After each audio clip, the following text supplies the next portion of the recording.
Ladies and gentlemen, Binnall of America!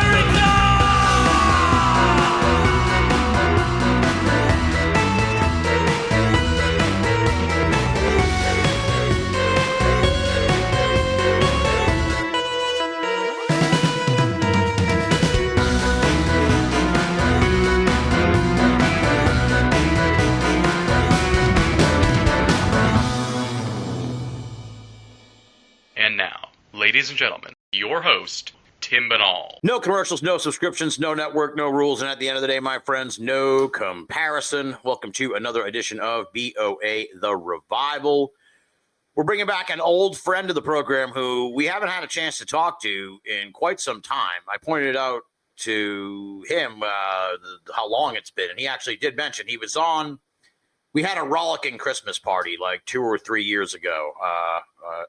Miguel tells me it was 2021, so my old ass memory. I'm gonna take his word for it. But we had a raucous Christmas episode with a whole bunch of people back in 2021, where we really just talked about Christmas. So we haven't actually had a bona fide interview since about almost to the day 6 years ago when Miguel, our guest tonight, Miguel Romero, a.k.a. Red Pill Junkie, was on with Josh Cutchin in December of 2018. And then he was on the final season of BOA back when we ran out the seasons in October of 2017, which for UFO people, that would be right about the time that Tom DeLonge had the TTSA, the TTSA press conference where we were. The world was introduced to Lou Elizondo for the first time. I mean, no one knew he was going to be who he would become. So that's how long ago it's been since we've chatted with the man known as Red Pill Junkie, Miguel Romero. You can find more from him at the Daily Grail. He does their news briefs more often than not. I think Greg does them sometimes, and he writes a whole bunch of stuff for them over there at the Daily Grail. That's at dailygrail.com. And he's also a wildly talented artist. And you can find his stuff, his musings, I guess you could say, about art and making art and being an artist over at absurdbydesign.com. So long overdue return to the program, Miguel. How you doing? How you been, buddy? Thanks, man. And by the way, every time people mention TTSA, I always my brain always goes to tits and ass. You know, I think that's where they were going with that thing. Well, it goes to show you how little impact it had in a sense, where it's like when I said TTSA, I had to kind of stop myself for a minute. I'm like, is that what it was? TTSA? I'm like, I think that was what it was called, but it's been so long that it's now like a weird distant memory, which is crazy to think about. You know, because I mentioned this. Actually, you'll predate the Christmas show this year, so there's a show coming up next week. And I mentioned this in the show next week to Tyler and Jeremy, Tyler Coachon and Jeremy Vaney. They're kind of cut from the same cloth as you and I in a way, and ironically, I mentioned this to Micah Hanks, who also is part of this sort of circle of people, back when I saw him in Nashville, because I kept talking about how things have changed so much. And I even caught myself twice saying, well, back when we were kids, it was different. And it's like, it's been 20 fucking years since we were all kind of fucking around in the comment section of blogs and on message boards and stuff like that. So it's been a crazy, it's been a crazy time. And we're becoming the old timers of the field. And there are certainly old guys who are even older than us who are old timers, but there's less and less of them every year, sadly. And, right. And slowly but surely, we're becoming the old timers of ufology, which is crazy. Yeah, I mean, I rule for the field. If we are the season, the voice of reason, if we have become the silverbacks and the wise men in the cave, then, oh my God, this cave is becoming a goddamn loony house. Yeah, it's pretty wild. Yeah. It's interesting. Well, what's your take on how all this has changed so much in the last few years? Because to me, I've beaten this drum on the show multiple times. It's like I hate the term UAP, but I use it to push this thing out to where it is. Like it's a bubble in and of itself. It's this UAP. It's not like ufology. It's not the way it was when we were kids. It's not your Stan Friedmans, your eccentric, you're sort of your rogue individuals who kind of all kind of came together in their community to be flying saucer researchers and shit. Your Bruce Maccabees and guys like that. It's sort of like it's military people and shit. It's like there's not really investigators. It's like it's a whole different fucking world than what we grew up with. Well, I don't know. I mean, I think you're right. It is a different world than what you and I grew up in, being, kids from the 80s, from the 90s, not having lived all the things that happened back in the 60s and the 70s, when organizations like NICAP were beating the drum and demanding the congressional hearings that, we're finally having. But let me tell you, like a couple of weeks ago, Greg Taylor and I had the incredible luck and pleasure of interviewing the one and only Jacques Vallée, like Mr. UFO, the GOAT of the field. And we were kind of like asking the same question. What do you think of these, these new developments? Are you excited? Are you just, pessimistic? And to him, being someone who has been involved in this field almost like from the beginning, he felt like time had stood still. Like there was really not that much of a progress since the days when, he was young and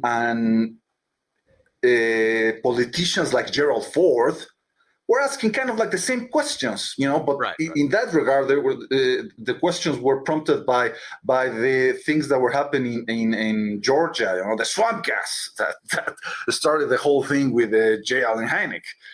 But to him, the questions really haven't moved too much.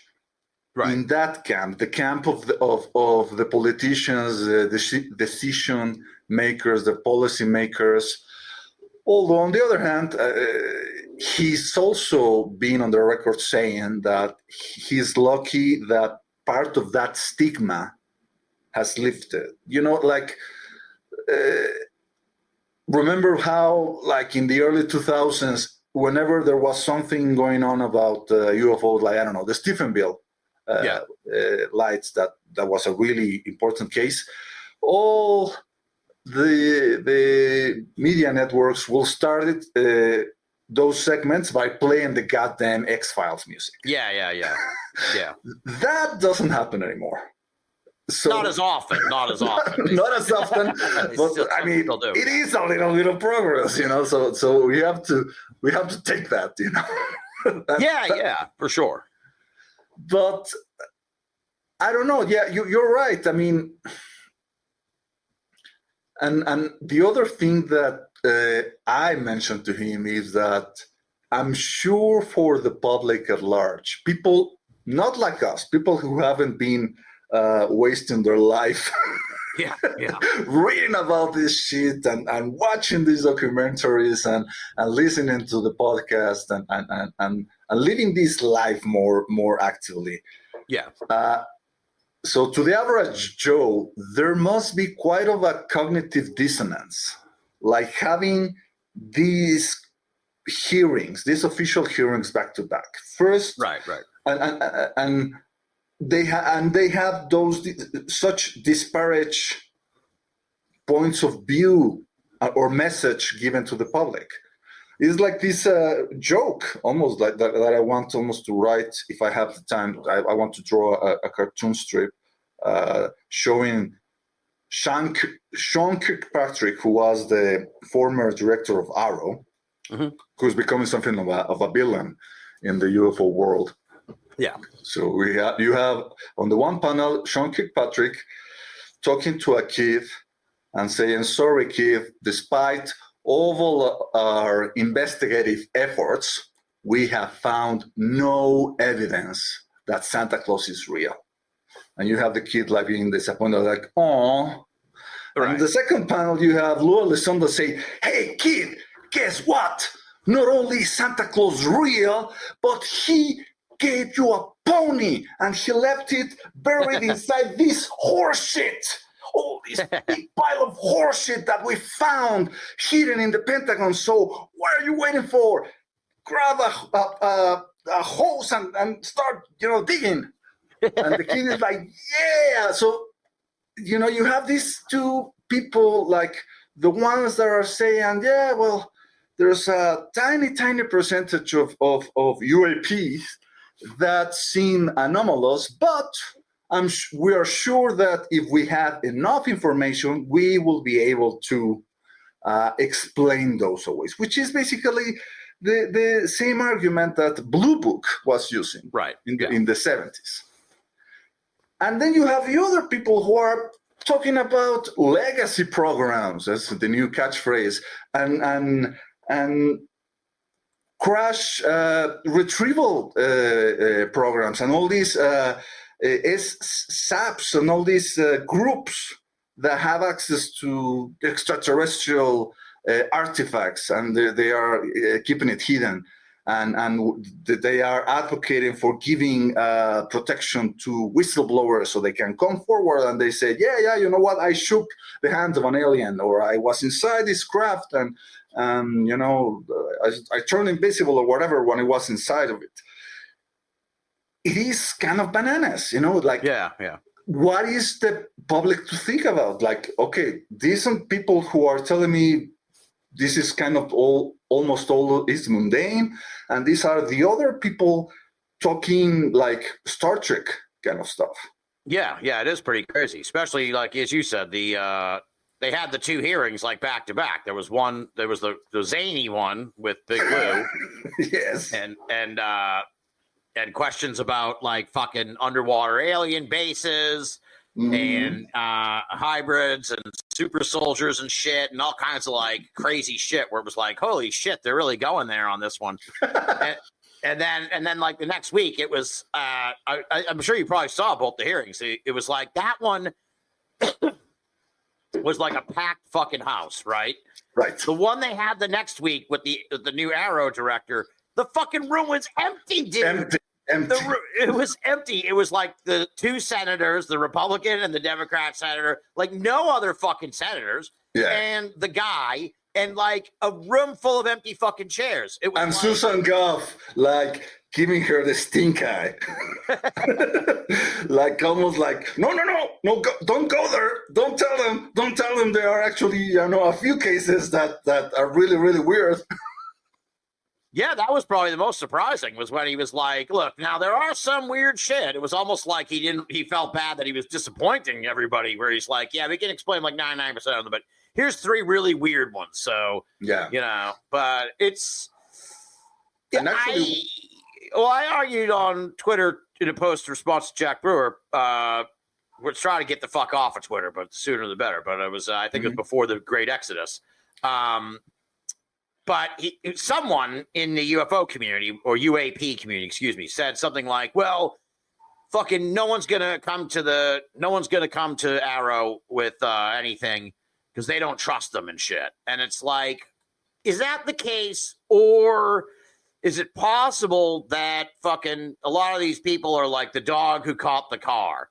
And it's like the notoriously obstinate U.S. government which never wanted to fucking hear about it is now just like, hey, okay, what do you got? Bring us your shit, and we'll look into it. And now then they're like, no, I don't trust you because they really don't have the shit to bring to the table. Now that the government's like, all right, show us your cards, dude, and they're like, oh fuck, we've been bluffing this whole time. What the fuck? Right, exactly. Like that is the concern that people like Jack Brewer, rightly raise when they see like this predominance of a certain discourse in the UFO community, and now, in Washington, that has been used, or that has been proposed by the same people over and over again. Which I'm talking, obviously, the people who are connected in some way or fashion with Robert Bigelow. Yeah.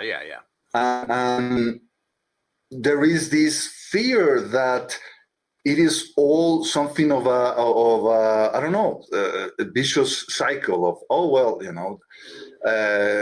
Lou Elizondo say, well, by the way, Roswell was real. Okay, how do you know that Roswell was real too? Well, I was told by certain people that Roswell was real. Okay, and you press him further. Who told you that Roswell was real? Well, the scientists. Who? Hal Puthoff. Oh, okay. And Hal Puthoff, where did he receive that information? Oh, from Philip Corso. And it's like, okay. So then I'm sure, is as much as I hate to admit it, people like Sean Kirkpatrick, people like Nick West, do have a legitimate reason to say, wait a minute, are all these rumors, are all these mythologies actually sustained by tangible evidence, or is all these people just repeating the water cooler conversation that they've been having for the last 30 years or so? Right. And obviously the problem with that there are people who go to certain extremes that I'm not comfortable with, like I don't know, this guy, this reporter, the journalist for Green Street. His name is Middle of Mayhem on Twitter. Who I think that he was a believer, like at the beginning of all this thing in 2017, but then I believe so. Yeah, he grew disenchanted. That obviously he followed the path of the zealot. The disenchanted disciple that then turns into the enemy, turns into the Judas.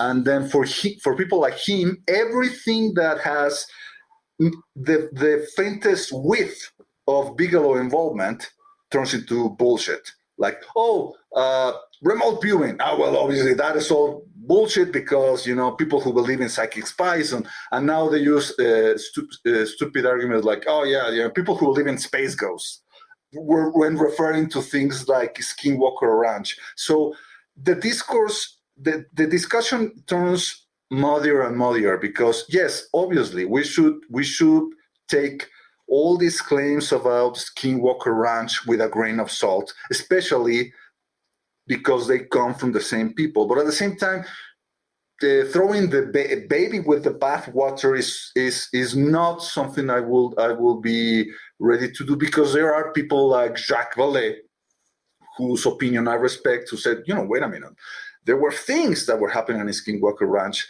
that were truly strange. We have people like the late Christopher Ryan, God rest his soul, who was probably the first researcher on the ground talking to the previous owners of Skinwalker Ranch. I think Chris said that he was the one who advised him to sell the property to Robert Bigelow because the guy wanted someone to take care of the property and also to investigate it, to prove that he and his family weren't crazy.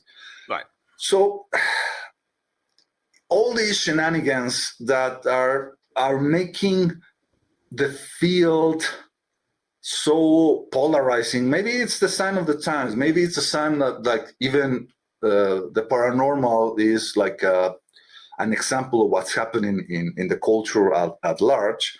We have polarization in politics. We have polarization in economics. Obviously, now we will have to have polarization in the UFO discussion, with the people, the true believers who are still thinking that, disclosure is coming. They've been saying that for the last, 8 years, 7 years, since 2017. And the other people who think that is all just a ploy and that is just a scheme. And I'm somewhere, like always, in the excluded middle. Like, Yeah, I think there are the people who are advocating for disclosure. We should take them with a grain of salt, and also because of their background. Like, this is a guy who used to be a torturer in Guantanamo, and now is becoming the poster boy for UFO transparency. Like, okay, but at the same time, to say, oh yeah, and by the way, psychic phenomena is bullshit because these people say that these were the same people who were researching psychic phenomena. Yeah. Wait a minute, we have to find a middle ground that takes everything into account. Well, yeah, everything is very tribal these days, it seems. Yes. In all kinds of fucking camps, and it's just I don't know what it is a sign of the times in the sense that in everything I see a lot of fucking tribalism, where people just can't really fucking come together over even like small shit, like look at the fucking pandemic. Like that's a classic. Like people just went off to their own camps and shit and fucking couldn't agree on anything. So it was I always likened the pandemic to the aliens because it was that was your greatest contribution in that era, man. Yeah, like saying this is like our pre game of how an actual alien event will unfold, with half the population entering into panic, and the other population saying it's all bullshit and it's just a conspiracy and everything like that. Take for example what's happening now with these drone sightings in New Jersey, right? Like half the people saying, "Oh my God, these machines, who are piloting them or who are controlling them, and it's out of control, and look the way they move. Obviously, they are not man-made." And the other people said, "Wait a minute, this is all mass hysteria. This video shows a helicopter, or these people are just photographing regular airplanes." And meanwhile, the FBI is entering into the field, and they say, "Oh, we don't know what is going on." Which is kind of like insane. And by the way, I was just rereading an article that I wrote 4 years ago about a previous drone wave that happened in another part of the United States, in Colorado and Nebraska, but around the same time, actually. Yeah, I think it was at the start of the year. Yeah, it was like in January. But actually had it started during the holidays, so it was only reported after everybody returned back from the holidays. And also the FBI say we're going to look into it, and we're going to find the culprit. To my knowledge, they never did. Yeah, I think it just stopped. It just stopped. So is this part of the same thing, or is this? I'm sure that mass hysteria, as always, plays a role. The media hyping things is obviously part of it, but I'm not willing right now to say, "Oh yeah, this is just bullshit," and people are just reporting regular planes, or they don't know what they're talking about. I don't know. I mean, probably maybe a fraction of those are things that need to be looked into. Yeah, I've had a hard time.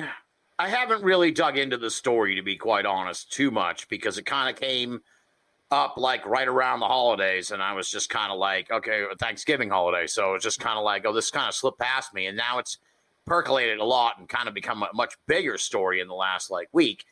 But it's like there has to be. I'd like to know. I should, I should do the due diligence, look into it. I'd like to know where the fuck this even started from. Mm-hmm. There clearly has to have been some kind of incident or series of incidents that sparked this whole thing. Because now it's just turned into a fucking it has that mass hysteria level to it, where it's more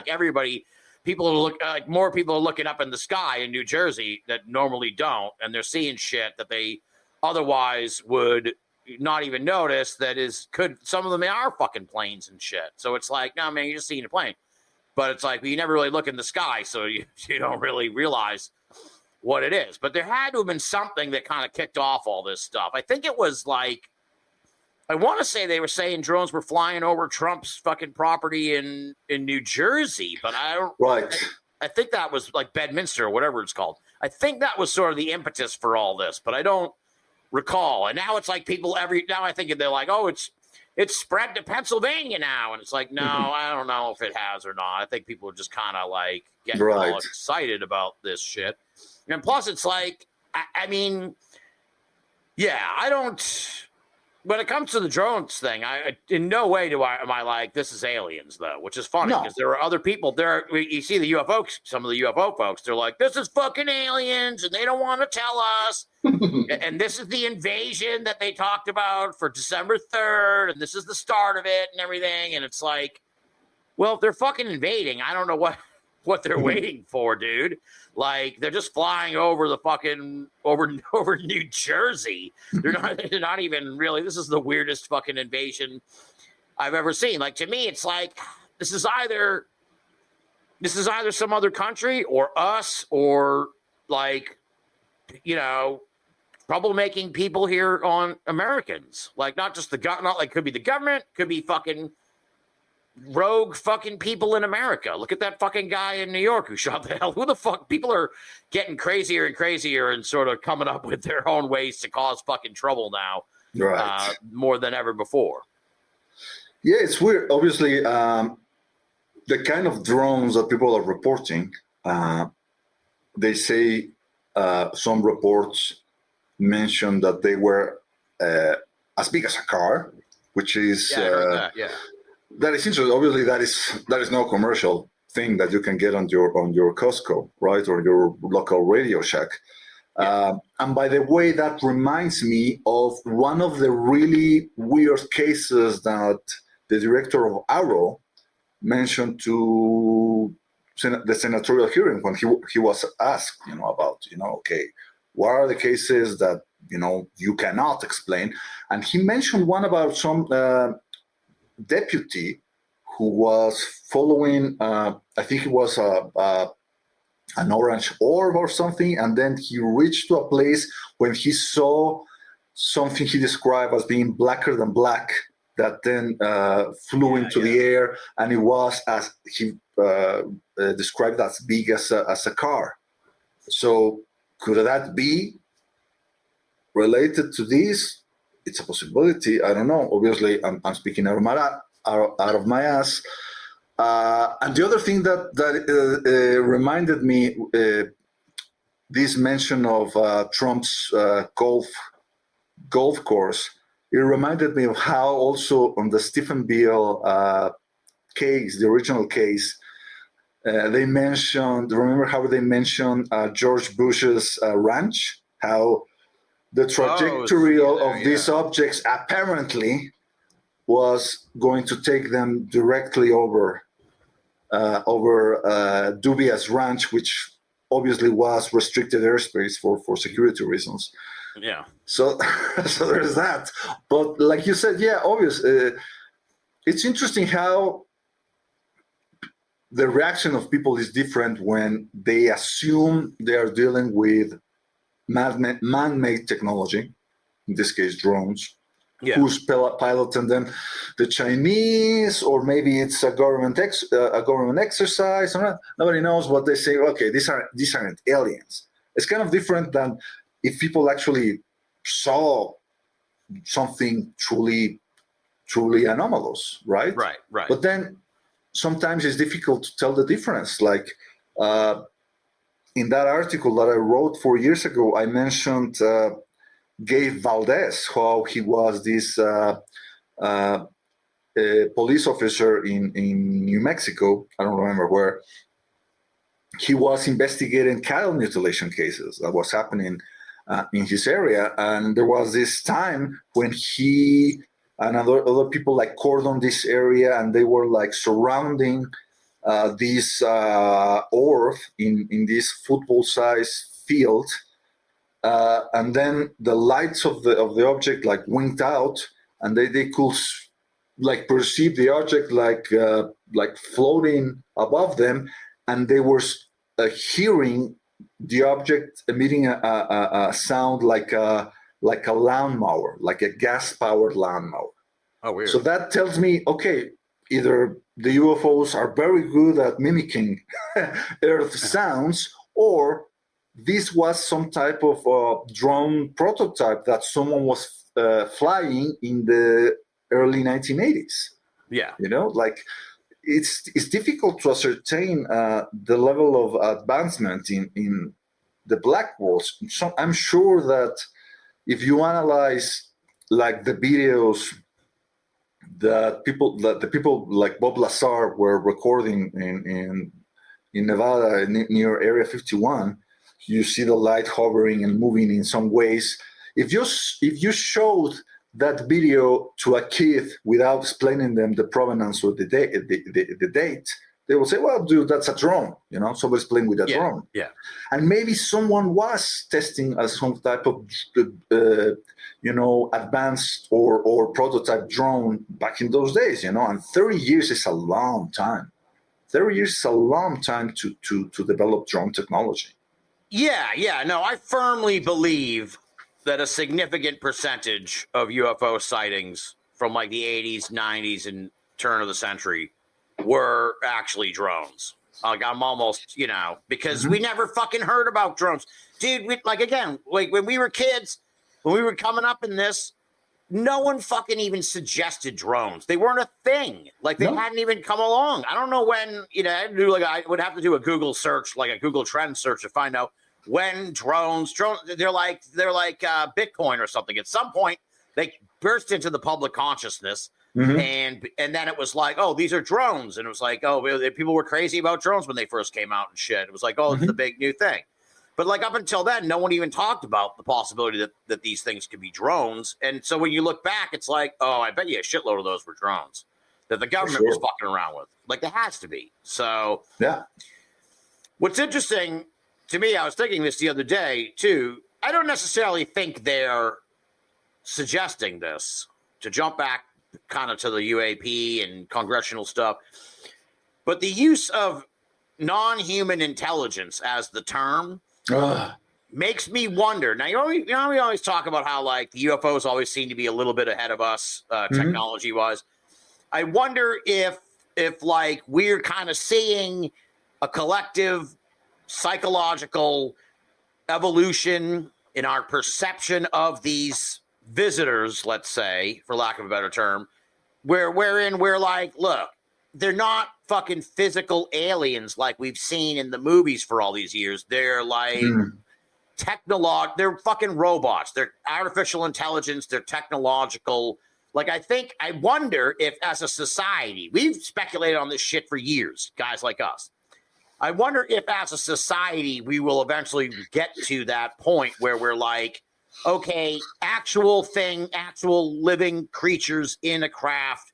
This doesn't add up. This doesn't work. The fucking aliens can't handle human gravity, fucking much less like oxygen or, all the diseases and shit that they could get from walking around just talking to people.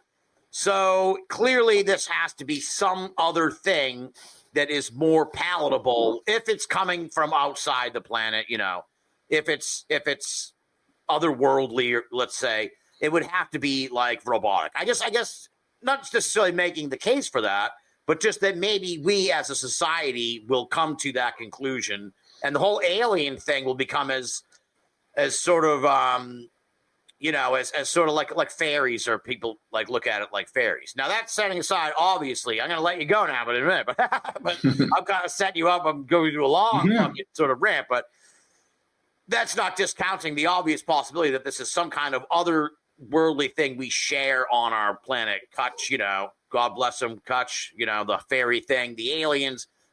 When someone is interacting with an alien, it's like, no, they didn't come from a ship. They came from wherever the fuck the fairies come from. So it's like you can kind of hold those two thoughts in your head, I think, at the same time. I hope. Sure. Yeah. So, I mean, but Yeah, that was just sort of a long rant. But I mean, what do you think of this idea that, like, maybe we'll come to the conclusion that the idea of aliens is like an antiquated, foolish sort of thing? Alien in the classic, stereotypical sense. No, I'm certainly noticing in the modern zeitgeist, a lot of people, some of the most influential voices right now are pushing for that interpretation. You have people like Avi Loeb, the Galileo Project guy. Yeah. He loves that idea that maybe aliens will send a big like mothership like Oumuamua. Yeah. You will send them to explore a certain solar system, and as this giant craft comes closer to the planet that is the target of the study, they will release all these alien probes. Yeah. Right, which will be artificial intelligence, almost like swarm type, like robotic probes that will behave in a certain way, collect data, whatever. He loves that idea, and I feel it's part of the mentality of scientists and technocrats nowadays. Yeah. Also, you have Mike Gold, one of the other witnesses in the wacky hearing. He was kind of like the sole voice of reason, right? Yeah, I remember that. Once the guy saying, no, these USOs, and the other one say, Roswell, and the other one say, well, I don't know, but maybe these are AI, right? And maybe we need also AI in order to study them.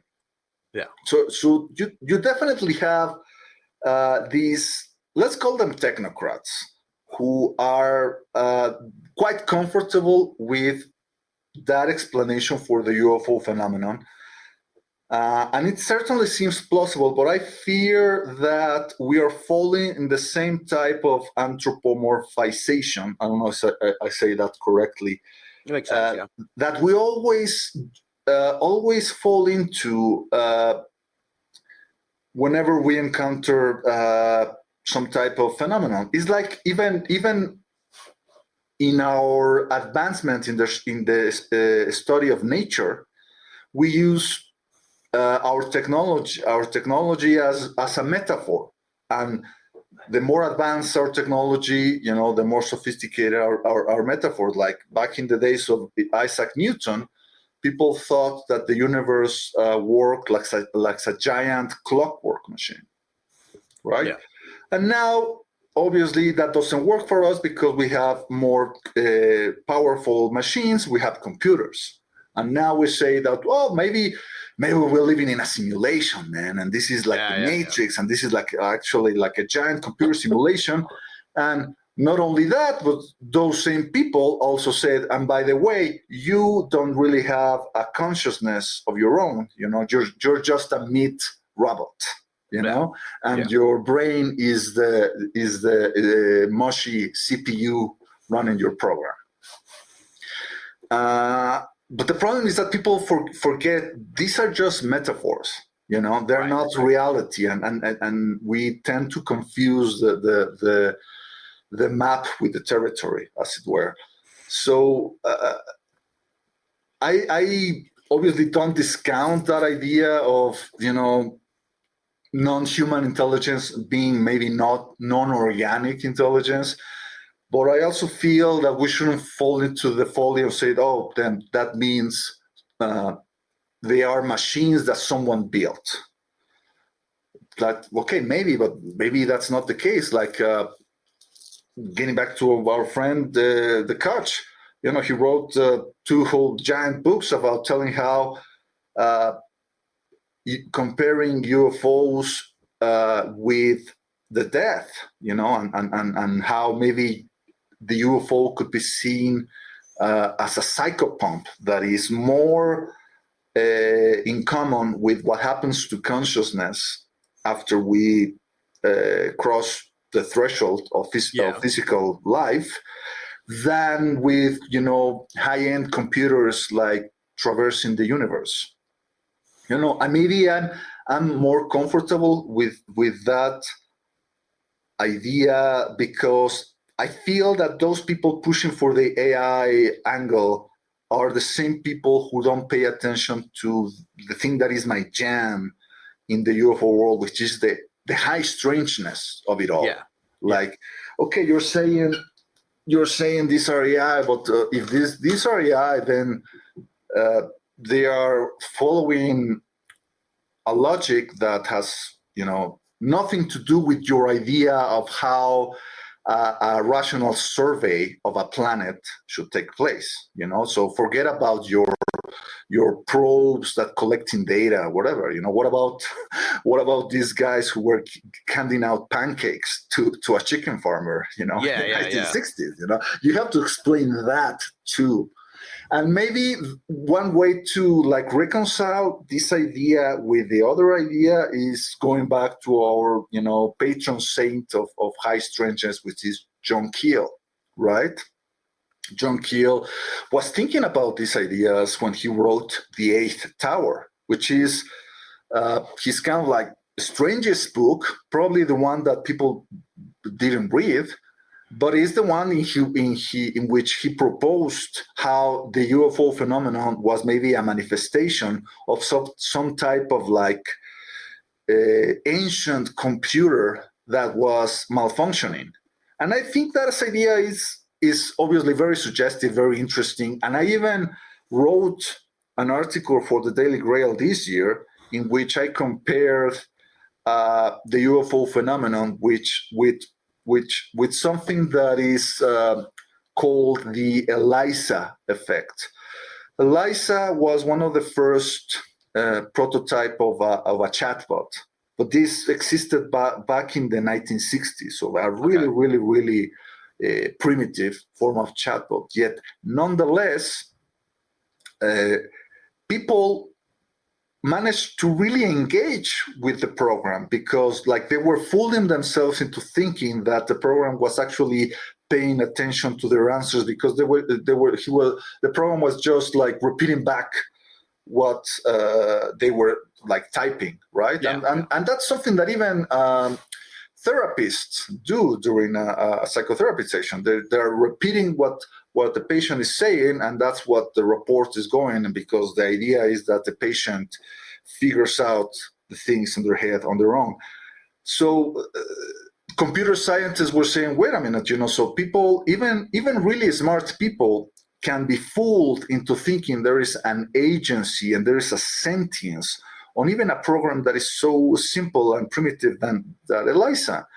So what does that tell you about something like maybe the UFO problem? And there's also this thinking artificial intelligence that is very problematic, which is how large language models very regularly will throw out totally nonsensical answers out of prompts. And people in computer science call those hallucinations, Yeah. as if the program was tripping balls and they didn't understand what they were saying.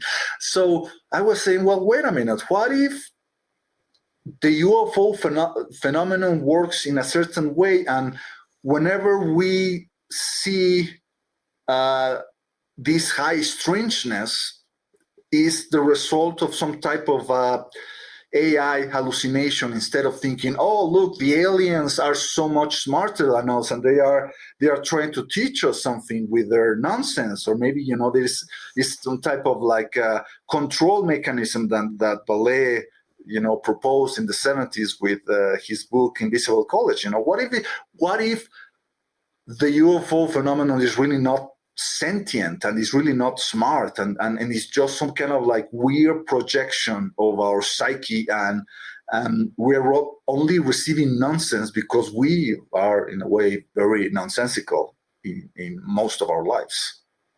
That's entirely possible. I mean, I haven't really thought of it that way, but yeah, kind of like a glitch in the system of us and the planet. And yeah, I think that part of the problem we all kind of make is that I think I've likened the UFO phenomenon in the past on the show to like clouds. There's like all different kinds of fucking clouds. Right. We just call them like we just call the UFOs. Oh, it's the UFOs, but it's like okay, maybe some of these are fucking probes from another race of people. Some of what you just said, some are interdimensional or whatever. You know, it's like or you know, like what we were talking about with Kutch. Maybe people always say, "Oh, you come back to visit when you're dead. You come as a fucking ghost." What if they're like, "No, it doesn't work that way, dude. You come back as a little silver fucking ball, and you can fly over."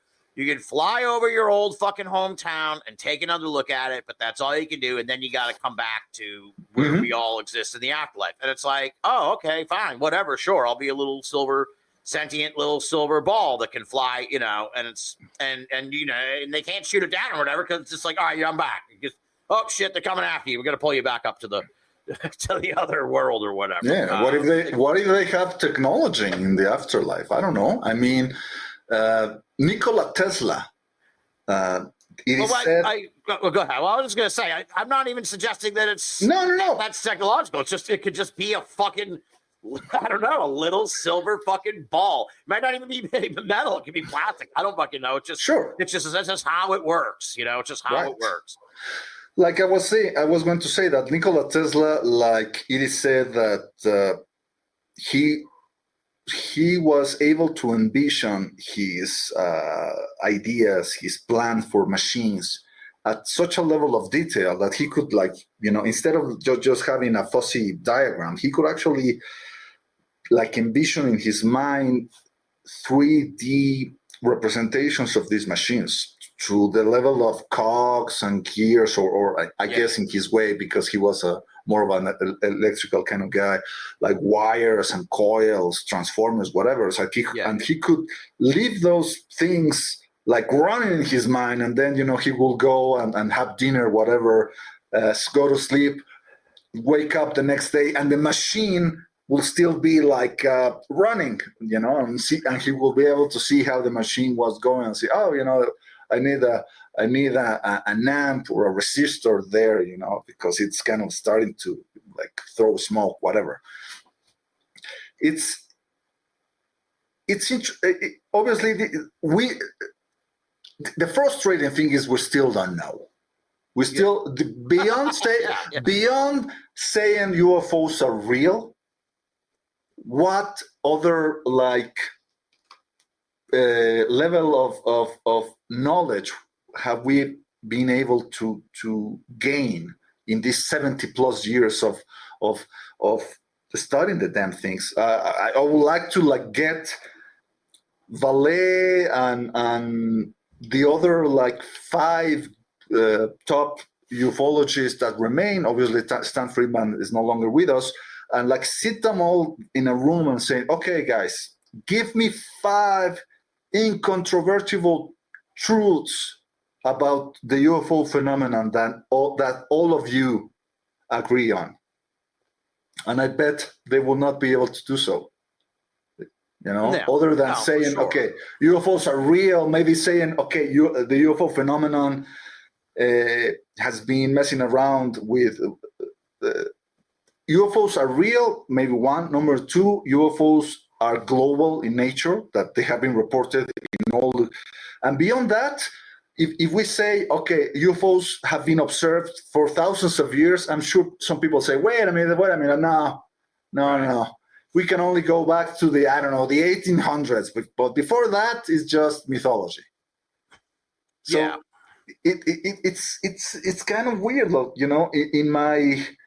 In my days of desperation, I sometimes wonder: are UFOs knowable? Are we able to actually understand the UFO phenomenon, or is it such an unsurmountable task as maybe asking an ant to understand, you know, an iPad? Exactly. Yes. Maybe we're just incapable of understanding what they are. Right. Which is, we just could be fucking incapable of understanding what they are. And to 2 points to what you were just saying, I was very good. I didn't interrupt you there. So but the first is one other thing you could maybe toss into that list is maybe like sometimes they're seen underwater. So Right. sometimes they're in the water. That might be one other thing we've learned in the last like 80 years. But the other thing is, we haven't learned a lot about the fucking UFO, but I think, and there are a lot of people who have done a good job of this, and I think in time, even more people will come to sort of be like, all right, hold on, fuck the UFO. The UFO has taught us a lot about the fucking human race and the human condition and society and how people react to shit and how they behave in the face of a great unknown. Right. You know, it's, and I mean, of course, we kind of have that with religion and everything, but at the same time, it's like the UFO, it's kind of, for religious scholars, I'm sure, I don't know, I'm not up on Diana Pasulka's stuff, but I'm sure she may agree with me in this sense that I always like, what's the right word for this? I always appreciated 9/11 because it allowed for the observation of the birth of a conspiracy theory and to see its evolution. Now, unfortunately, now in these later years, we're seeing a lot of fucking conspiracy theories crop up. Back then, it was like they were kind of few and far between. So it was like, okay, this is the chance to have a front row seat to the birth and evolution of a conspiracy theory. With UFOs, you get a front row seat to see the birth and evolution of a fucking religion. Right. So it's taught us a lot about that because you can kind of see. What's that fucking book? The one about how they were going to have when prophecy fails. Like just that alone, like I believe that was connected to the UFO phenomenon. It's like that alone was sort of a seminal sort of like understanding of how people behave with regards to this phenomenon. Yeah, I agree. I mean, these are like the signs in the sky, and maybe it's like a Rorschach test, you know. And some people see doom and gloom, and then see that, oh my God, the sky is falling, and they're going to invade us. And some people say, no, they're going to save us. Right. This is the dawn of the age of Aquarius, and we all start singing Kumbaya and hold hands and whatever. There's definitely something to the UFO world that is so big and they're so mysterious that we can project whatever fear, whatever dream, whatever aspiration we may have, you know, and it's up there. You know, you can definitely find any case that can fit your own bias towards the phenomenon. Like say, okay, the UFO phenomenon is negative, is hostile towards humans. Bam, there's all these cases about human mutilations, right? The cases in Brazil, the Colares. Or you can say, no, wait a minute, the UFOs are benign and they are here to help us. You have cases in which the phenomenon has healed people. You know, the Ray Hernandez, he was a full-blown atheist and he had a total turnaround when he had this really interesting, almost like religious experience when this UFO cured his dog, you know. And you also have the case of Dr. X in France. He was a guy in the 1960s. He saw these like UFOs merge into one another, and they shot a beam of light into his chest, and it managed to cure this long-time illness that he had. I think he had some kind of like injury from the time when he had been in the army or whatever. I don't know. Or maybe it was some kind of like accident he had when he was cutting wood. I don't remember, but he was instantly cured. Right? So maybe that's the whole point, and the only point about the UFO phenomenon, making us think it's like some type of a cosmic wake-up call. We certainly need it now more than ever, you know, take us out of our slumber, because, dude, the world is on fire. Right. The world is on. Do you really need the goddamn UFOs to come buzzing around to see? Oh my God, we need to do something. Maybe we do, or maybe we don't. We will see, won't we? Right. Well, that's also kind of been a concern and a suspicion of mine since this whole thing broke open 8 years ago, right around this time with the New York Times article. That was the watershed moment that changed the course of UFO history, let's say, which is pretty crazy to think about now as we look back on it. But to sort of draw a parallel to the comparison of the UFOs to clouds, in a way that makes me uneasy, because when the government gets involved with the fucking UFOs, that's like weather modification. It's like you're using the fucking you're kind of getting mixed up in shit that you don't have control over. That's a natural thing, that you're trying to use this to manipulate the public. Maybe that's kind of my suspicion, where it's like, oh, you're gonna pretend like the clouds are a threat to us because Right. and so now for some other fucking furtherance of a whole different agenda, where they're like really behind closed doors, like, we have no idea if the clouds are fucking a threat to us, but if we tell them that, we can get a whole bunch of shit. So it's like, that makes me uneasy, because this thing, for all the talk of like it being paranormal and supernatural, to me it's almost like, I think it's more just fucking natural, but that not in a bad way. It's just a part of nature that we don't fucking know about yet. I guess that is supernatural, but I think that too much emphasis is on the super part and not enough is on the natural part, that this is some fucking organic thing that's happening. Right. I totally dig what you're saying, because it goes along with what Jeffrey Kripal has been writing about all these years. He talks about superhumanities, and it's not about saying, oh, yeah, there are people like Superman or like Professor X, that they're like Xavier. Real mutants. And maybe they are, maybe there are a few, like there was this guy, Jeffrey Mishlove, wrote a whole book about a guy he called the PK man, a guy who say, yeah, I can call the UFOs. And I also, he had claimed that he could manifest storms, and he could actually influence, he said he could influence American football matches, by watching the TV and concentrating. And according to Mishlove, some of those were total BS, but sometimes his predictions came true, but Jeffrey's argument is really much more interesting. His argument is basically, we are all superhumans. It's just that our society, our current society, the one that you and I are living in, has conditioned us since we were kids to disregard those aspects of life, that do not fit this paradigm, because maybe it is not useful to our society. Like, okay, you cannot make $1 out of, like trying to influence football matches or whatever, although maybe you could if you actually were good at it, right? Well, maybe that's the thing. Maybe that's the thing, that maybe that's, some people know that you can do it and say, wait a minute, we need to keep this under wraps and controlled, Yes. Otherwise, imagine. It's like this movie was really bad. The last Wonder Woman movie. There's this character. Spoiler alert. There's this character who could say, "I can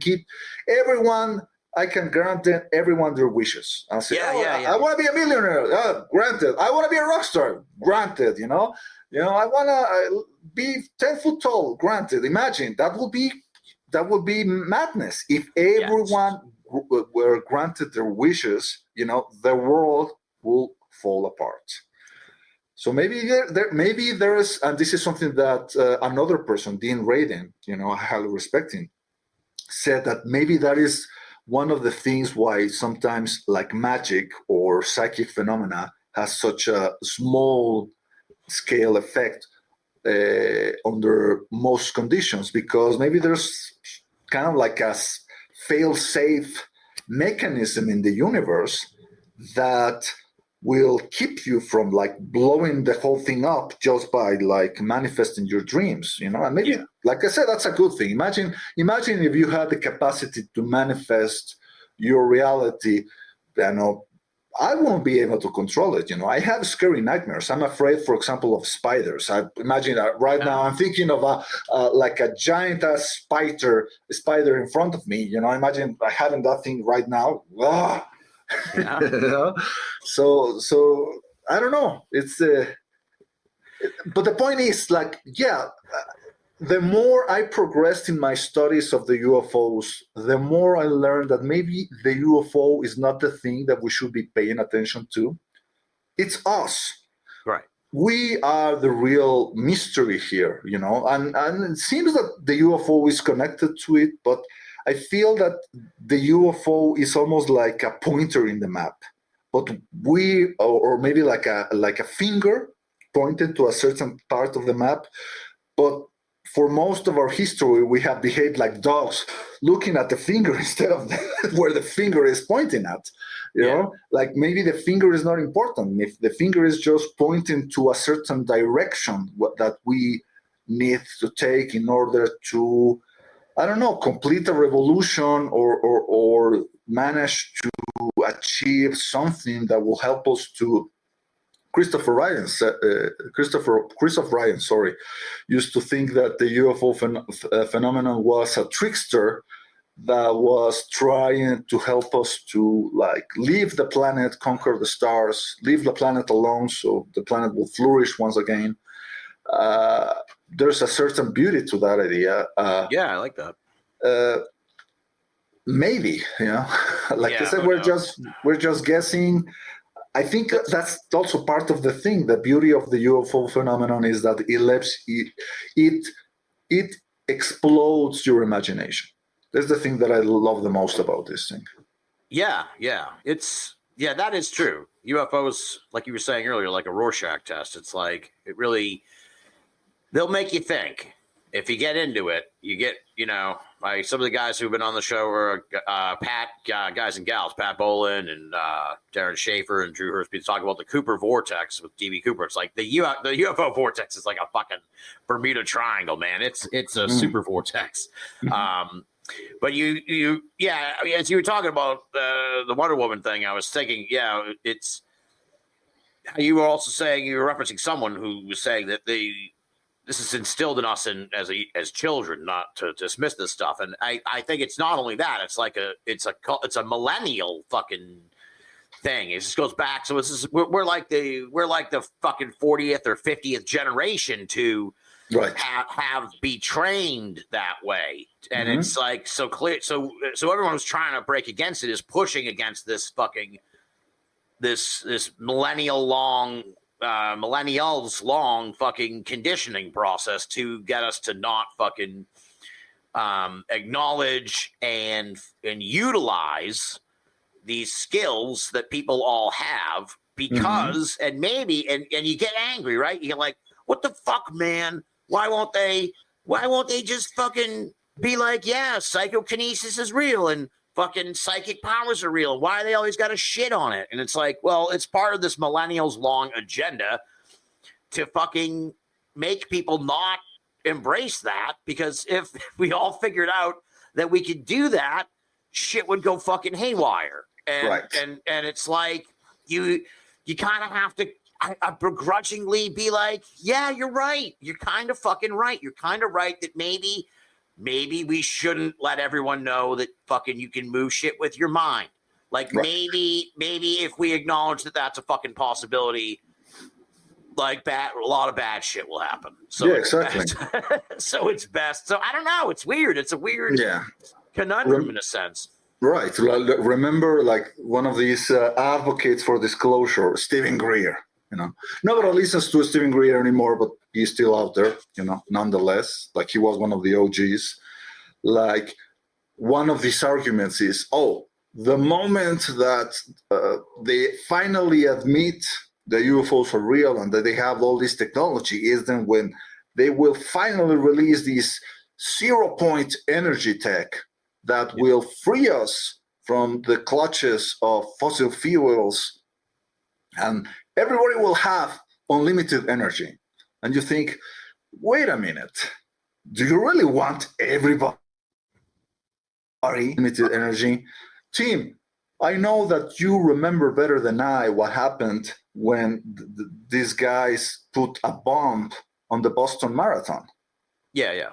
And this was a simple device that caused a lot of damage. Imagine if these fuckers had some kind of like magical UFO 0 point like bomb, that would have wiped out the whole city instead of just a few dozen individuals. So I don't know, like one has to consider, like people are so eager, like, yeah, just give me the aliens, give me the tech, and by the way, that's also another interesting aspect, how many of these advocates go for this materialist thinking about the UFO disclosure, thinking about the technology, they're thinking about the energy, the propulsion system.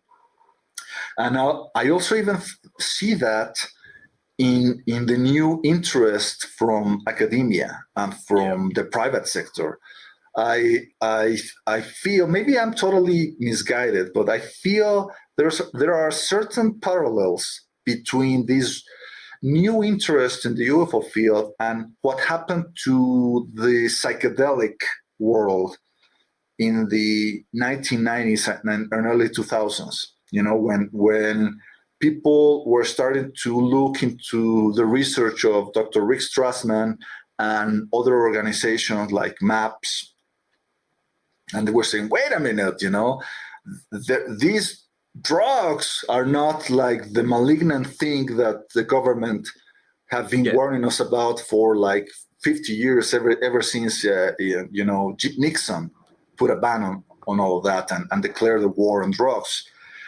Another entrepreneur saying, wait a minute, there's money to be made in this drug shit, and all these companies that are started to flourish, circling around creating some kind of business proposal around the psychedelic stuff, either treatment centers, either, drugs for curing depression or for other types of things. We're seeing that. And I fear the UFO world will follow the same route. Like when I see all these new organizations that are started to flourish, and started to organize conferences and I started to call on certain people, I feel that, it is exciting because now new people are paying attention to the UFO phenomenon, and that is a good thing. A lot of smart people are paying attention to UFO phenomenon that maybe had disregarded it in the past. But I also feel there are a lot of opportunists who are thinking, okay, where can we make money on this? How can we build the next app so people can report their UFO sighting? Or how can we become the next consultant, that politicians will come to in order to write UFO policies or to help them, make decisions. You could say UFO stands for the uncertain, the freaks, and the opportunists. Right. So, how is it that thing that our friend Aaron Gulias uses? UFO stands for unprecedented financial opportunity. Exactly. That's exactly that, I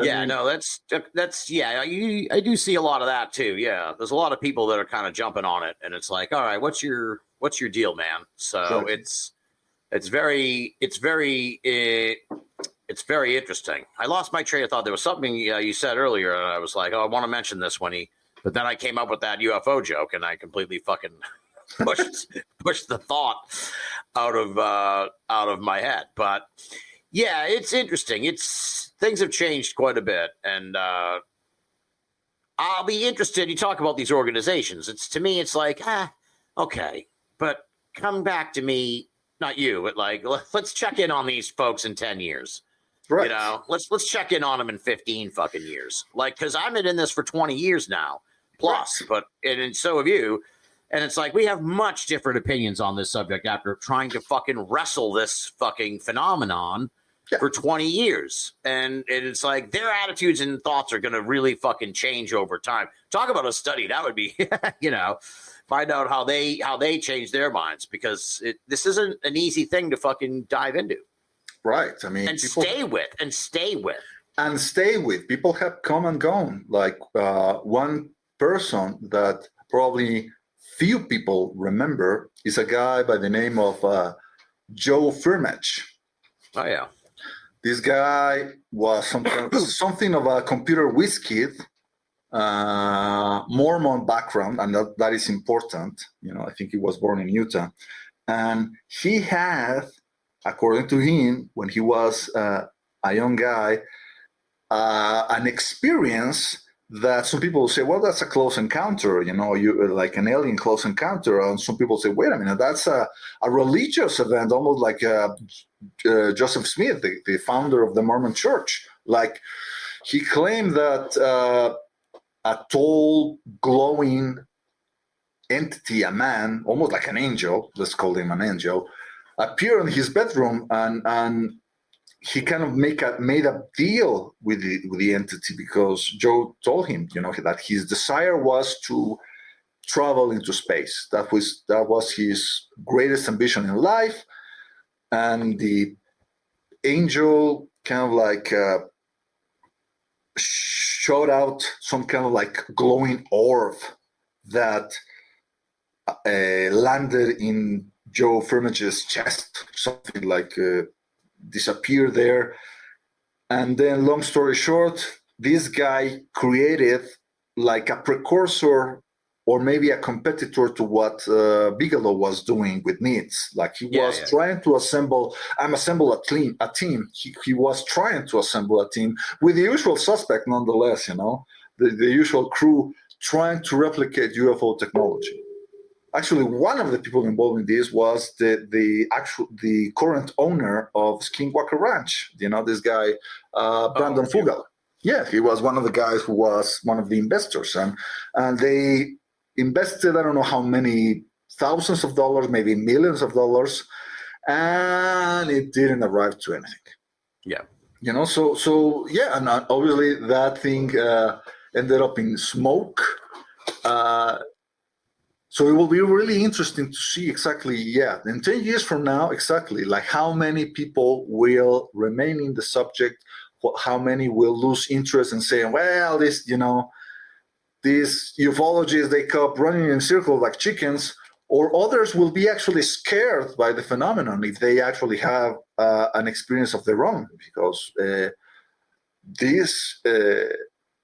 UFO can be quite traumatic, as many people listening this will know. You know, people who have had alleged personal experiences with it, and I'm thinking about you know, close encounters or abductions. One of the sad stories this year is the passing of this girl, Emily Trim. I don't know if you read about it. One of the young witnesses of the aerial case in Zimbabwe. You know, this one of these kids, school kids, who saw something land on their schoolyard, and you know, some interactions, and some of these kids had some kind of like telepathic message coming out of these entities, a message of climate consciousness, and probably a message that was quite traumatic to them. Imagine if you go and tell a 3-year-old kid, hey kid, your planet's dying and you need to do something about it. It's like, what, me? What Again, did I do? Again, that also kind of goes to the old age-old question when we hear these stories, where it's like, what are these aliens, like fucking morons? Exactly. Like, why are they going to elementary school? Because go to the fucking UN. So why don't you land there and fucking explain to us why we're killing the planet? Like, that would have been helpful back then.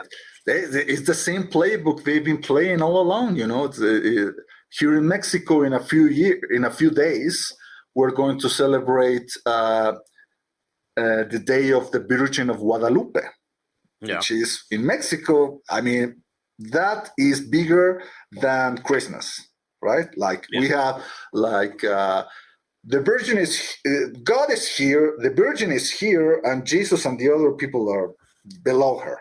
You know, that's how it rolls here. And the story is kind of like the same. The Virgin appears to this humble guy, Juan Diego, and says, "Hey, look, I have a special message that you need to deliver to the biggest authority in Mexico, in the biggest church authority. I need you to tell them that I want a temple here." And the guy is like, "What? What are you telling me this? Send somebody else. Send a Spaniard. Send someone with power, with authority. They're not going to listen to me." And I was like, "No, you are my envoy. You are my herald." It's the same thing that happened in Fatima. So what are we to make of that? Is it a limitation from the phenomenon, or is it a way in which the phenomenon chooses to change our culture in the least disruptive way, let's say? That's true. Yeah. I see what you're saying. Yeah. From the bottom up instead of the top down, because the top down changes are radical. They are very violent, and they usually don't last long. We've seen it over and over again, like Syria right now. They managed to depose Assad, the tyrant. How many years before they are the ones who have to fly out of the country? Right. But the bottom up changes, the ones that take hundreds, maybe thousands of years, those are the ones that actually manage to shape the civilization on the long run. That makes perfect sense. Yeah, I was thinking of the pandemic again when you said that, because they put down a whole bunch of shit that came down from the top, and it was like everybody freaked the fuck out. Right. But it's like, when things come up, that's why. I mean, look I've been kind of agonizing over this for years. It's like you have your finger much closer on the pulse of sort of the UAP folks. I mean, sort of the I don't know, the expression, but the average Joe six-pack UAP buff, right? UFO Twitter, as they used to be called. Like, does anyone have a fucking clear vision of what the post-disclosure? I don't mean Rich Dolan's book that he wrote 15 years ago. I mean a contemporary perspective on what the fuck is supposed to happen when they tell us that these aliens are real, because that's what they all want. They all want the aliens. Show me the fucking aliens. So I have not heard a cogent fucking outline of what these people expect will happen next. It's like they just fucking want it, and they have no idea what's going to happen next. And that fucking thought that ran out of my head a minute ago is back. So I can connect this actually to what I'm saying now, because you were talking about giving them the technology. This dude who just shot the fucking guy in New York, he was using a fucking ghost gun, which is these guns that are made from 3D printed parts. And it's like, it started out as a little problem, and now it's a fucking big problem. And soon it's going to be like a global problem that you can fucking make. That you can make if you can make little guns, you can make a lot of other fucking crazy shit out of 3D printing and all that. So, But has anyone in that sphere? Not even just the UFO six-pack people, but your Jeremy Corbells or your Ross Coultharts or these sort of leading people in the community, have they sort of ever said what the fuck happens next? Or is it just we just want this? We just want this. We want you to tell us the fucking truth, and we'll all figure it out together after that or something. That to me is the real sticking point. It's like, if you're fighting for a cause, you kind of have a vision of what you want. Like civil rights or gay rights and shit. It's like, what the fuck are you trying to accomplish here that you think is going to occur? Has anyone articulated that? I don't know. I mean, going back to this guy, the guy who shot the healthcare CEO, I'm sure that a few of them have a whole 100-page manifesto of how they think things should roll. And we even have these guys, the Raelians, right? The aliens have this whole plan of, well, maybe their plan just doesn't go beyond, okay, we need to build these guys an embassy with a swimming pool and a nude beach and something so they can just relax and fuck a lot of earthlings and just, chill. But they have that roadmap at least. But because there are other people whose roadmap doesn't go beyond telling their neighbor, I told you so. Yeah. See, I was right and you were wrong. And it's, okay. So, so I need to go back tomorrow to work because nothing changed. And, unless everything collapses and,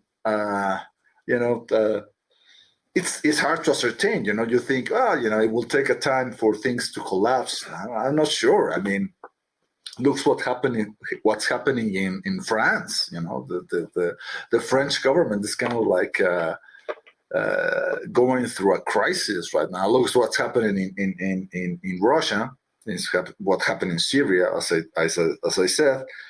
So I don't know. Yeah, you're right. Probably all these peddlers of disclosure haven't gone beyond like let's show the people that aliens were real, and that's their whole business plan. Because like we're saying, a lot of them. Like Lou Elizondo. Has anyone asked Lou fucking Elizondo, okay, Lou, if you achieve your goal, what do you think fucking happens next? He probably would say, well, that's out of my hands, that's out of my pay grade, leave it that to the policymakers because I'm just a lowly public servant of the people, probably say something like that. And maybe that's true, maybe we have to give those guys some slack and say, it's because it's like asking for the people who found out that the HIV virus causes AIDS, okay, but give us a cure. Hey guys, I'm just telling you that this is the cause of this disease that's killing thousands of people. I'm just, Yeah, I see what you're saying. Going from AIDS. They're like the doctors trying to warn people, and they're not the ones who develop the vaccine, let's say.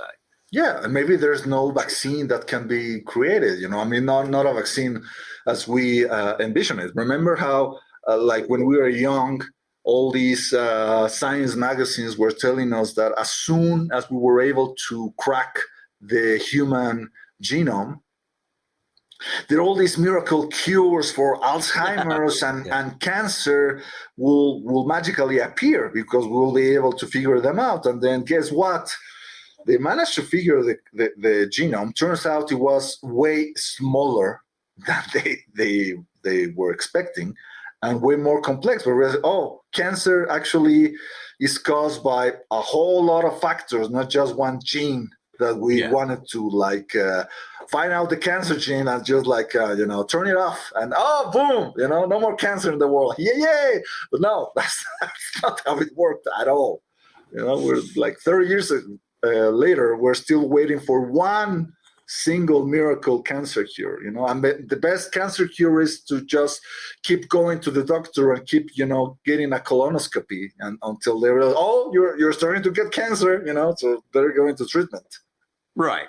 And on a similar but more lighthearted note, like look at all those fucking times we would see they grew an ear on the side of a rat. They grew a human ear on the side of a rat. Like soon fucking you'll be able just to go online on Amazon and order a new fucking liver. We'll just be able to grow them. Right. And it's like, okay, you've been telling me that for 20 fucking years. Right. Yes. Okay. So where's my fucking liver? Right. This goddamn rat is 50 years old. But where is my miracle, immortality pill, damn it? Stop making the rats smarter. They're going to figure shit out. They're going to take over the world. It's going to be Planet of the Rats instead of Planet of the Apes.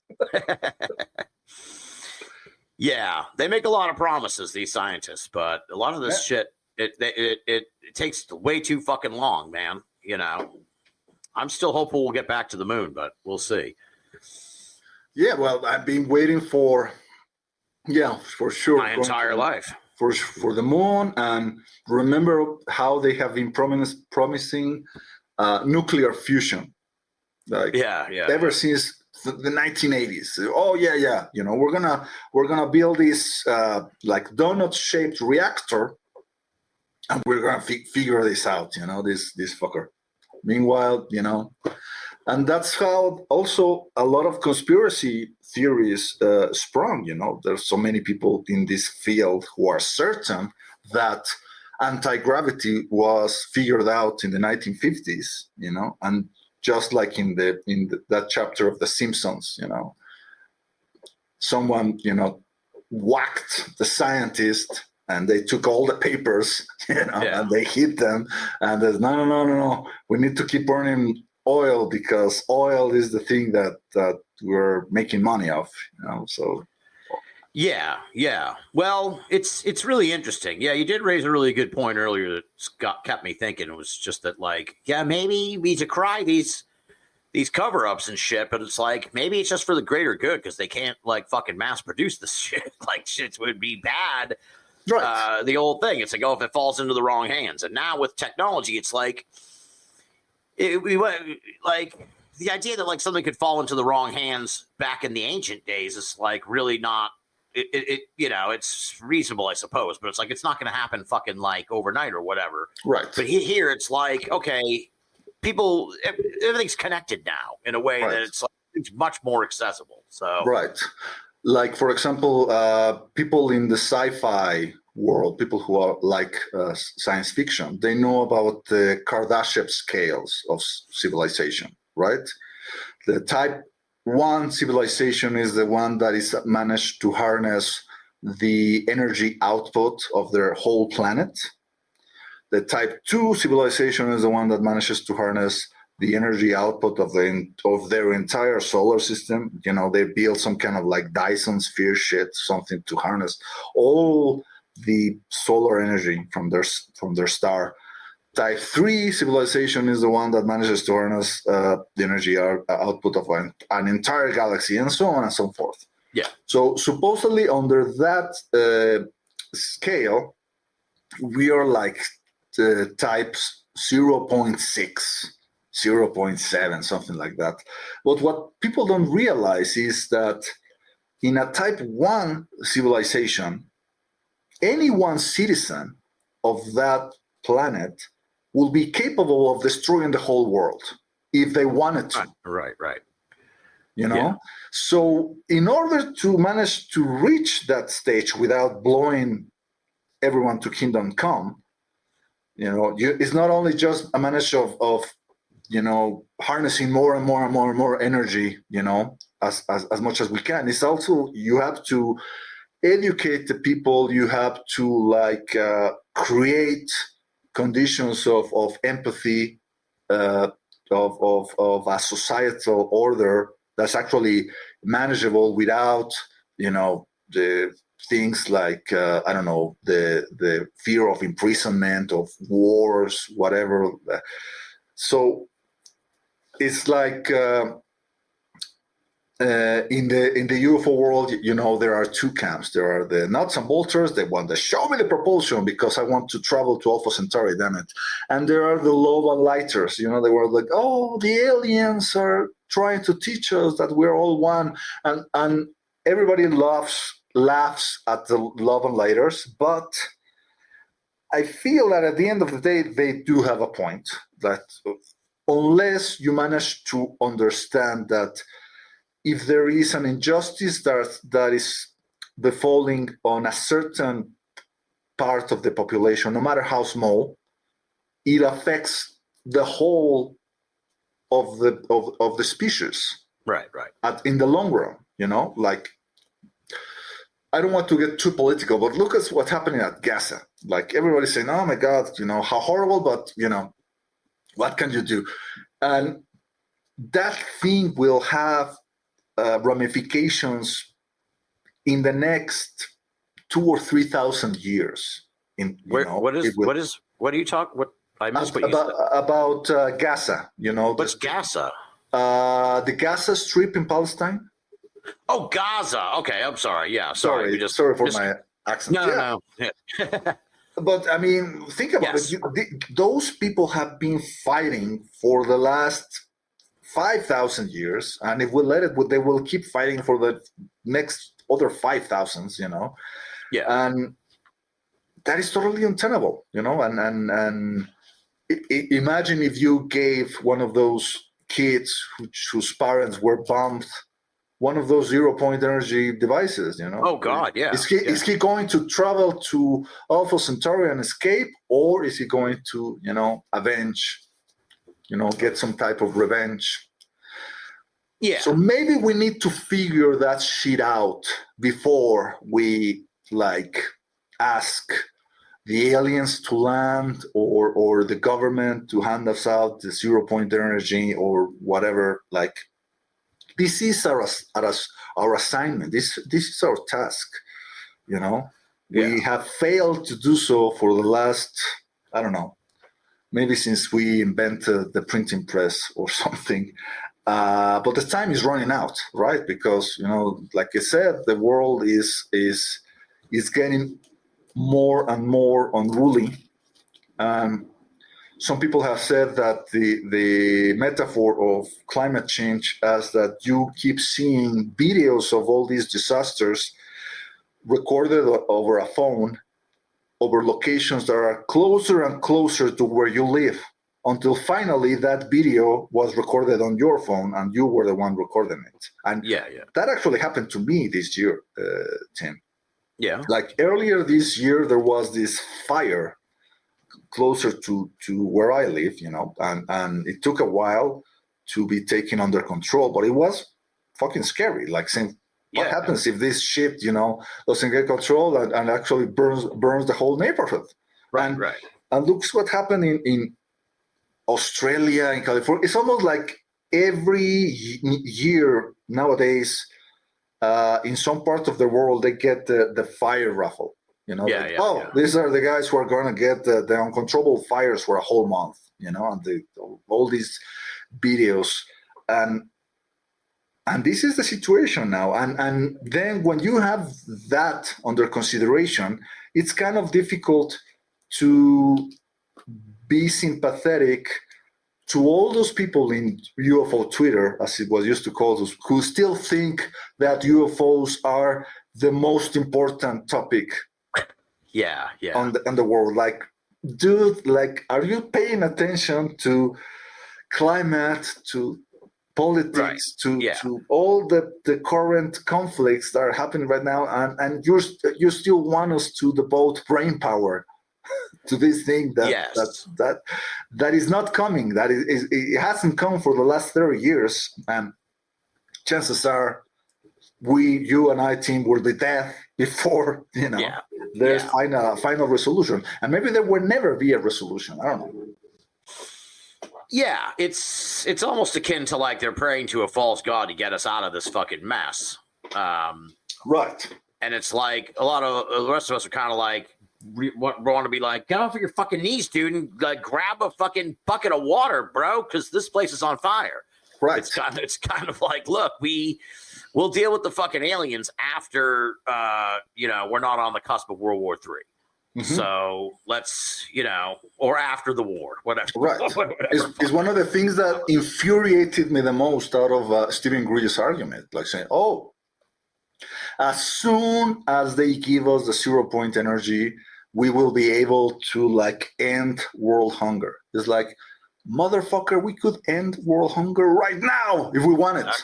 Just stop fucking wasting money on nuclear weapons, on all these tanks and all these, 20 million jet fighters, that nations are stockpiling. And never mind all the other shit that we are wasting money on, because of capitalism. Even just beyond the spending on weaponry, just look at that fucking asshole Elon Musk. Like, if he just took half of his fortune, he could fucking feed the whole world.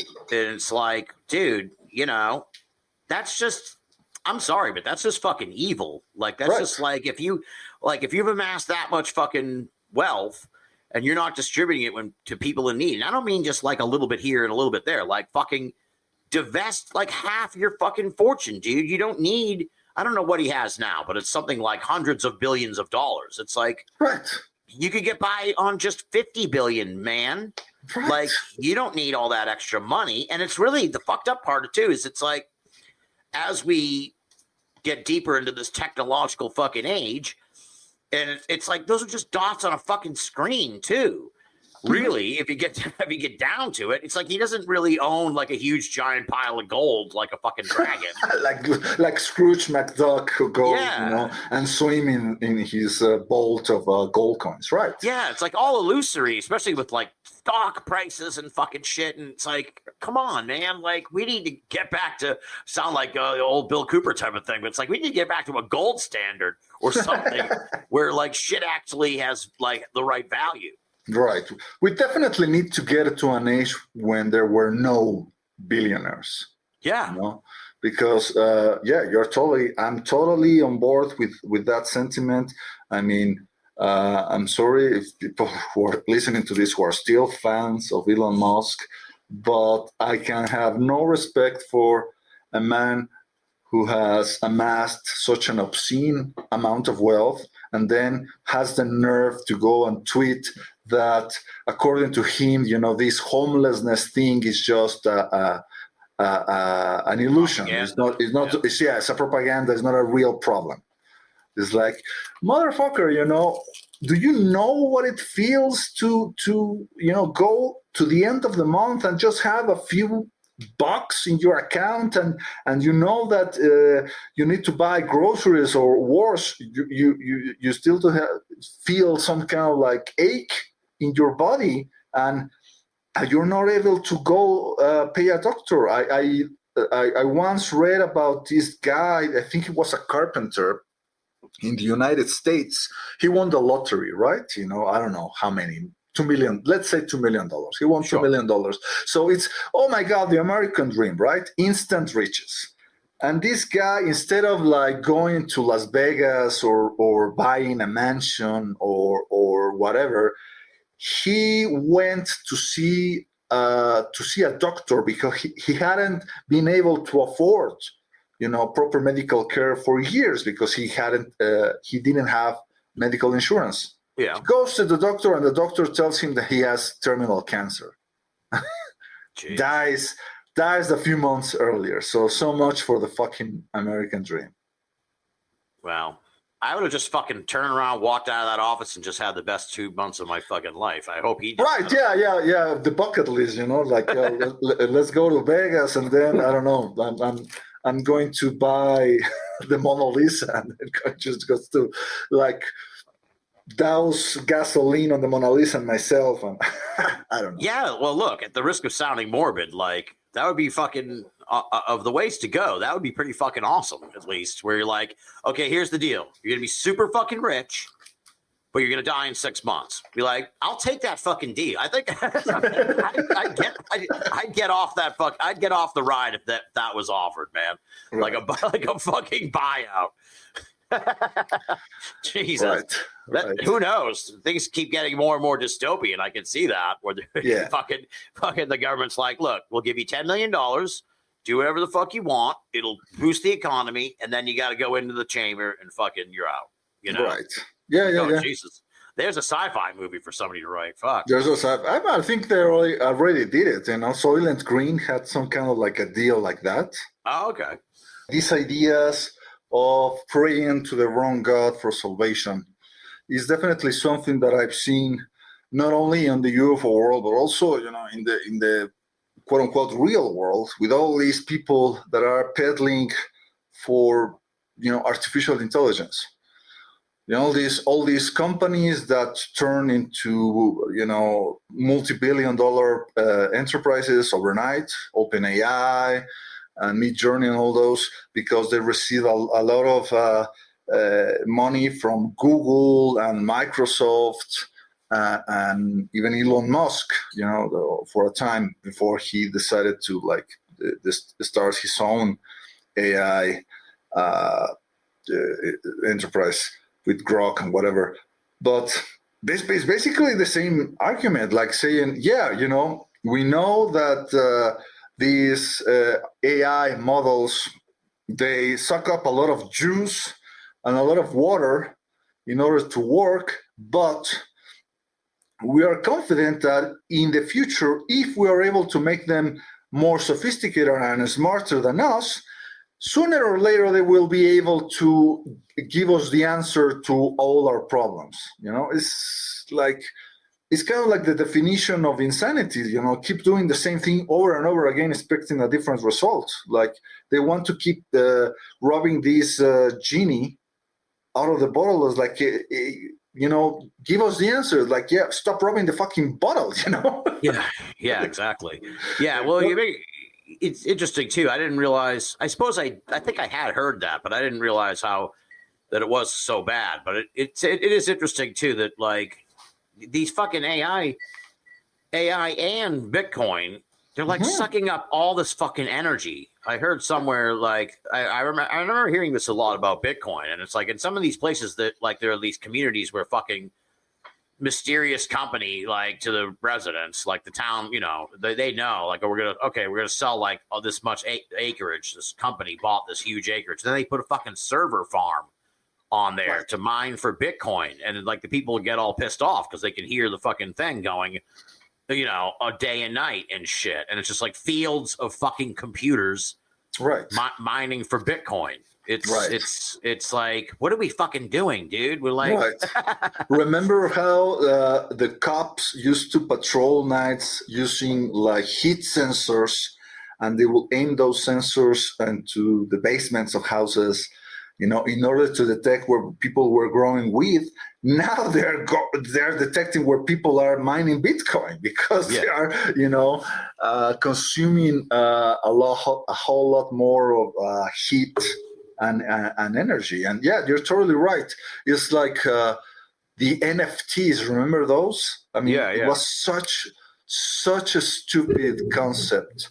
The idea that this fucking ugly JPEG image of a chimpanzee is worth investing your whole life savings and the scholarship of the school savings for your kids and your mortgage on in this whole thing that anybody can copy if they wanted to, but they shouldn't. It was so weird. It was so weird. Yeah, I never understood that. It was like, yeah, it seems like that's like a thing also with the crypto where it's like a boom or like a fucking boom bust thing where it's like, I guess the hawk, I don't know. I think I don't understand how it works. I'm glad I don't, because I probably would have scammed by now. But like, I don't know. They said like the Hawk Tua girl fucking launched a fucking a coin of her own, and people fucking like, and it was a scam. It happens all the time with different celebrities back. Like they're going to launch this coin that I guess people buy, a bunch of people try to buy it up, and then somehow it just kind of fucking goes away and they lose their money and shit. It's very fucking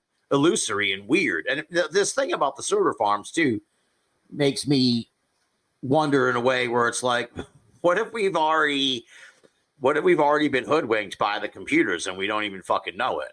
And it's like so now we're like, we need to build more and more fucking of these server farms to farm for Bitcoin or whatever, to the point that eventually the fucking thing will be like, okay, I've reached the level I need for whatever my next fucking thing is, because thankfully they built my power system for the next stage of this. I don't know, it's very daunting. Right. Like for example, all these people started to talk about places in New Mexico and all those where supposedly they had crashed craft, right? And they started to call them the gifting fields, like saying, no, yeah, like it's not like the aliens they got drunk and they were on a spring break and they crashed the goddamn saucers before they came into the holidays. It's like these are actual places in which they are bestowing us these artifacts as a gift so we can like figure this shit out, and improve ourselves. It's like, okay, yeah, well, that sounds nice, but what if there's another scenario? Like, I don't know how much you are into video games, Tim. You know, I'm 50 years old, 51 years old. My first gaming console was an Atari 2600. So you're a big gamer? I'm not really into them, but I try to play. Right. And one of my favorite video games series is one that is called Mass Effect.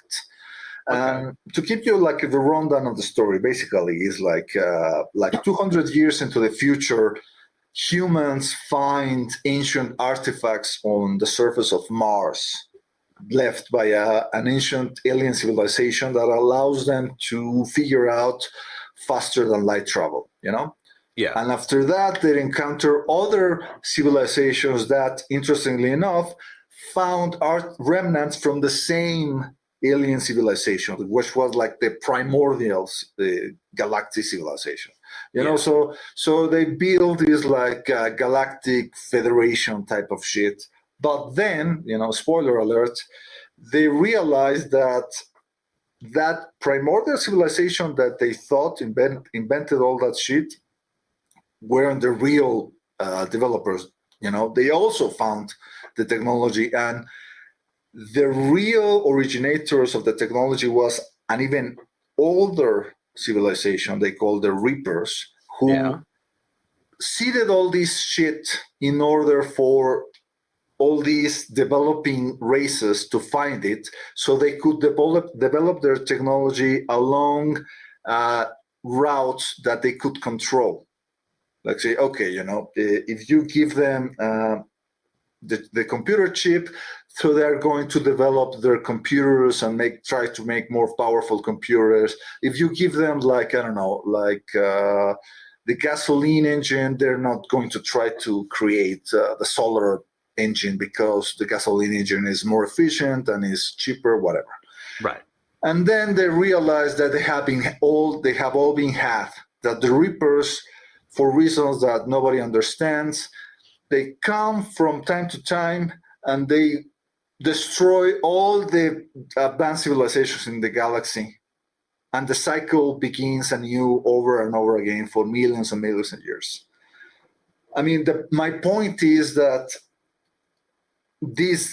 if they think of this, all this technology, and there are people who think that all this, the modern technology that we're using came from some sort of alien intervention. I don't know if it just not only recovered artifacts a la Philip Corso the day after Roswell and all that. There are even people like, if you read Diana Pasulka's book, who think, oh, they can like tap into like the alien channel and they can like download whole patents of technology that they can use, and they can become rich, and they can, you know, put their companies in the Dow Jones, whatever. Like, what if that's all a trap? You know, like, okay, it's like an interesting mind experiment that I like to entertain. What if the aliens wanted to conquer us, and instead of like bombing us or like nuking us or whatever, it's like, no, we're just going to let them invent the internet, and they will destroy themselves all on their own.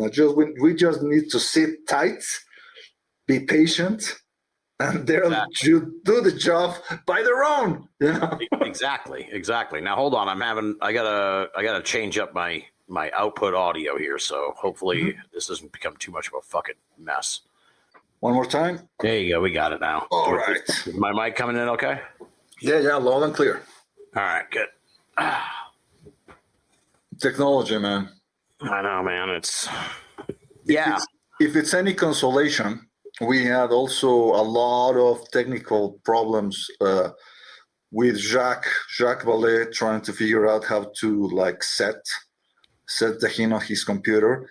And I pointed out how ironic it was, because this is the guy, he was one of the fathers of the internet, man. This guy was sending emails before you were born. And if he can have a hard time trying to figure this shit out of how to set all these kinks in, what hope can we lowly humans have, like it's a way of things. It's definitely not the way that we envision technology. Remember Back to the Future 2, we all thought, oh yeah, these guys have these giant screens and the fax running everything on tandem, smoothly. One of the interesting things I've noticed about your career as you've evolved over the years is that you've really embraced, I guess, I don't know the term, but you write the obituaries over at Daily Grail. And I really appreciate the work that you do with that, because I have done some multiple obituaries for Coast to Coast for fucking for Stan. I did Stan's obituary, did Art Bell's obituary, did fucking Jim Marr's obituary. So it kind of, I don't do them as much anymore because they kind of like it really weighs you down in a way. It becomes kind of fucking depressing when your deal is to, like, do your best to remember these folks, and it's sad, and you got to do it right away because like it kind of fucks with your processing of these things. But you've kind of done a fantastic job doing these over the last few years. You've begun to flourish as this sort of part of your patois or something. I don't know if even that's the right word, but I guess talk a little bit about sort of just writing those, because I can empathize, but maybe other people can't, don't really quite get what it's like to be faced with that kind of unique challenge.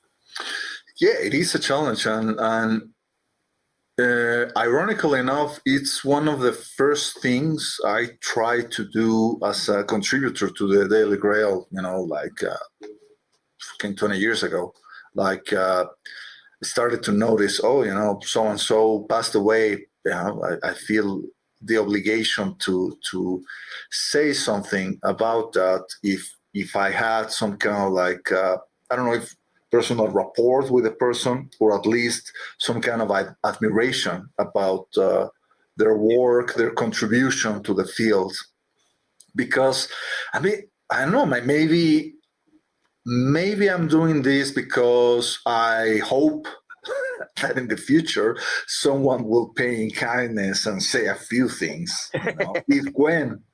When I kick the bucket, because sometimes this is kind of like an ingrained field. Like there are a lot of really smart people investing time and effort, like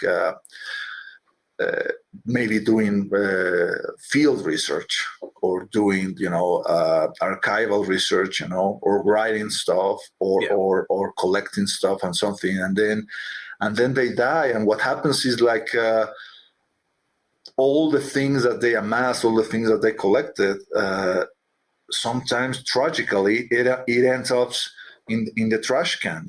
Like their family doesn't appreciate that work. They don't know what to do with that, so they just get rid of that.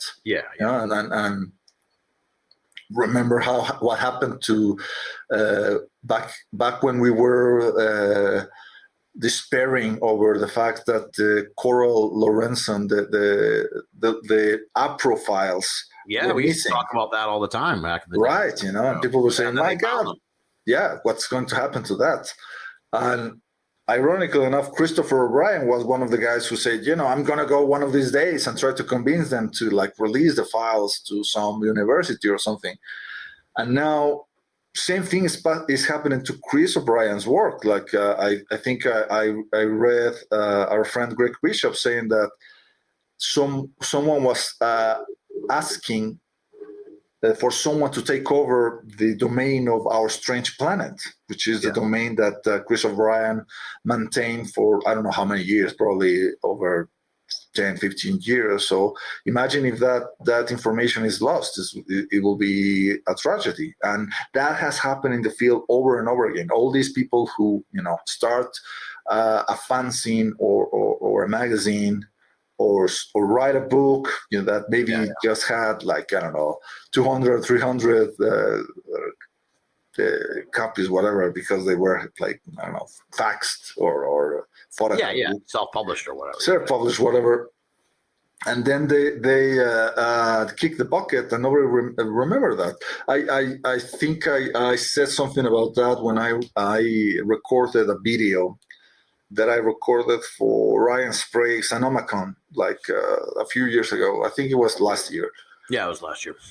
Because I was thinking, it's probably what's going to happen with our own ufology tarot deck. Like maybe in 2 or 3 years, nobody's going to remember them, and then Greg's gonna die, I'm gonna die, maybe I'll die first, I don't know, and 20 or 30 years and say, look what I found in some garage sale. Like, what's that? And that's okay, that's maybe some kid will find that one day, and their interest will be kindled, and they will start on their own life journey, because that's what happens. You find yourself sometimes when you're on the library and your school, this cool book with this kick-ass cover, and you read it and you must say, oh my God, and your passion is then lit, and you're set on this journey, and then you, if you're lucky, you manage to connect with other people. And then if you're even luckier, you manage to start that level of passion with other generations. Like you said at the beginning of this recording, we now are the graybeards. We have a responsibility. You, team, you have a treasure trove of a huge archive of podcast episodes on your own Binnall of America website, with people, a lot of them, well, maybe not a lot of them, but several of them are no longer with us. No, it's a lot now, dude. It's probably, I haven't done a count, but I'm willing to bet it's like 20 people at least. Sure. It's crazy. Stan, Gene Mars, on all those giants, and that has to be preserved, in some capacity, because otherwise stuff's it would gone. Stuff's gone. And that fragility of digital information is something that is kind of worrisome. I don't know if you read about all these problems that the Internet Archive has. Yeah, I remember hearing about that. Yeah. And obviously, the Internet Archive is a treasure trove of info. I've read quite a lot of out of print books, through them. It's a tremendous resource, and it's like it's kind of like, I don't know, it's like I can't compare it to a natural resource, but it's like something that you don't really appreciate till you don't have it at your fingertips, kind of thing. It's like it's like, for as much as we deride Wikipedia, it's almost kind of like that too, in a way, where it's like, look, if I couldn't just hop on Wikipedia in a minute to look at this, to find out what the the size of this lake in Australia is, then it would be a fucking nightmare. So it's these are critical resources. Yeah, they should be preserved, And in a way too, it's like, I've heard this kind of fear too, that like the powers that be, they can like erase history and shit. They can just fucking, in another generation or two, just fucking wipe that shit out, and you really have no record of what the fuck happened because it was all digital. We could have like a fucking dark ages, like in the future, where they're like, what the fuck happened there in like the 2030s and 40s? And it's like, well, we don't really know, because everything was fucking done digitally, and all we have are these very scant resources, these like handful of books and newspapers that survived, that describe that period, but all the rest of the shit was fucking digital, and it's gone. That's crazy. That's crazy. Yeah, it's kind of scary. Yeah. I don't know if you remember all those documentaries about the United States government trying to create like these compound where they will store all these nuclear waste material, right? Yeah. And they were trying to design it in such a way that future generations, I'm talking about, 2,000, 3,000 years in the future, will be able to get the message that they need to stay clear of this area because it was dangerous, you know. But thinking, okay, what happens if, like civilization is wiped out and obviously these people are no longer able to understand English. So you put in the warning, do not enter sign in English is not going to do any good. So you need to think, okay, so maybe you need to design them in forms like, I don't know, you put a skull, but wait a minute, what if the skull is inviting in another culture? Like, they think it's a treasure. Yeah, or here in Mexico, like, a skull is like Dia de Muertos, is like a festivity, it's like jolly. So it is interesting. The preservation of knowledge, it becomes trickier and trickier. The idea of how to pass on important information to future generations. All these. Did you read Diana Pasulka's the last book, Encounters? No. Okay, I read it. I didn't like it as much as the first one. Maybe it's not that it was her fault. I mean, it is a good book, well written. Maybe the message is the thing that brought me the wrong way. The idea is that, according to her, there's like the secret government, right? According to her, the secret government with the guys with the keys of the kingdom, as it were, they're real. But they have a way of operating in order to leave no trace. And one of them is that, according to her, they have this oral tradition. So to pass the really important knowledge, they don't give you like, okay, here's the book, like Bob Lazar, here's the book, read all about the aliens, or we read all about the deal with them. It is almost like a secret fraternity of like, I don't know, the Masons and shit. And that's how they pass information from like the mentor to the pupil. And then when the mentor has to, retire, the pupil needs to get another, the replacement and all kind of like fucking secret brotherhood kind of shit. Okay. Yeah. And according to them, there's kind of like a knowledge that is so profound that it can only be imparted in that way due to, I don't know, maybe reasons that have nothing to do with technology, because is reasons because the technology the information is so transforming. It's almost like magic, right? Yeah. The information has to be passed through kind of like a ritual type of shit in order to change the mind of the initiate. The initiate, exactly. She's talking about all these initiation. I can talk. Initiation. Initiations, yeah. Initiation kind of stuff that's happening, according to her, within the U.S. government, and maybe before the government existed. I don't know. So I don't know. It's interesting to think about that. I've been thinking about that kind of stuff ever since I read Carlos Castañeda. The teachings of Don Juan and all that, the idea of there are secret societies or groups with secret knowledge, and that knowledge can only be imparted with. Yeah, that's an old, Jim Morris, rule by secrecy. Yeah, it's always been the thing that like there are these a cabal of secret keepers. Yeah. But the question always is like, okay, what's the fucking secret that's so, and I mean, back in the day, I could see that it was sort of like math and science and shit. And they were like, look, we can only tell you how to build this building. Like, you're the only one who can know how to do it. You're in the Brotherhood. You're in the Masons. You're in the building Brotherhood. So it leaves you to wonder like, okay, well, we've learned so much.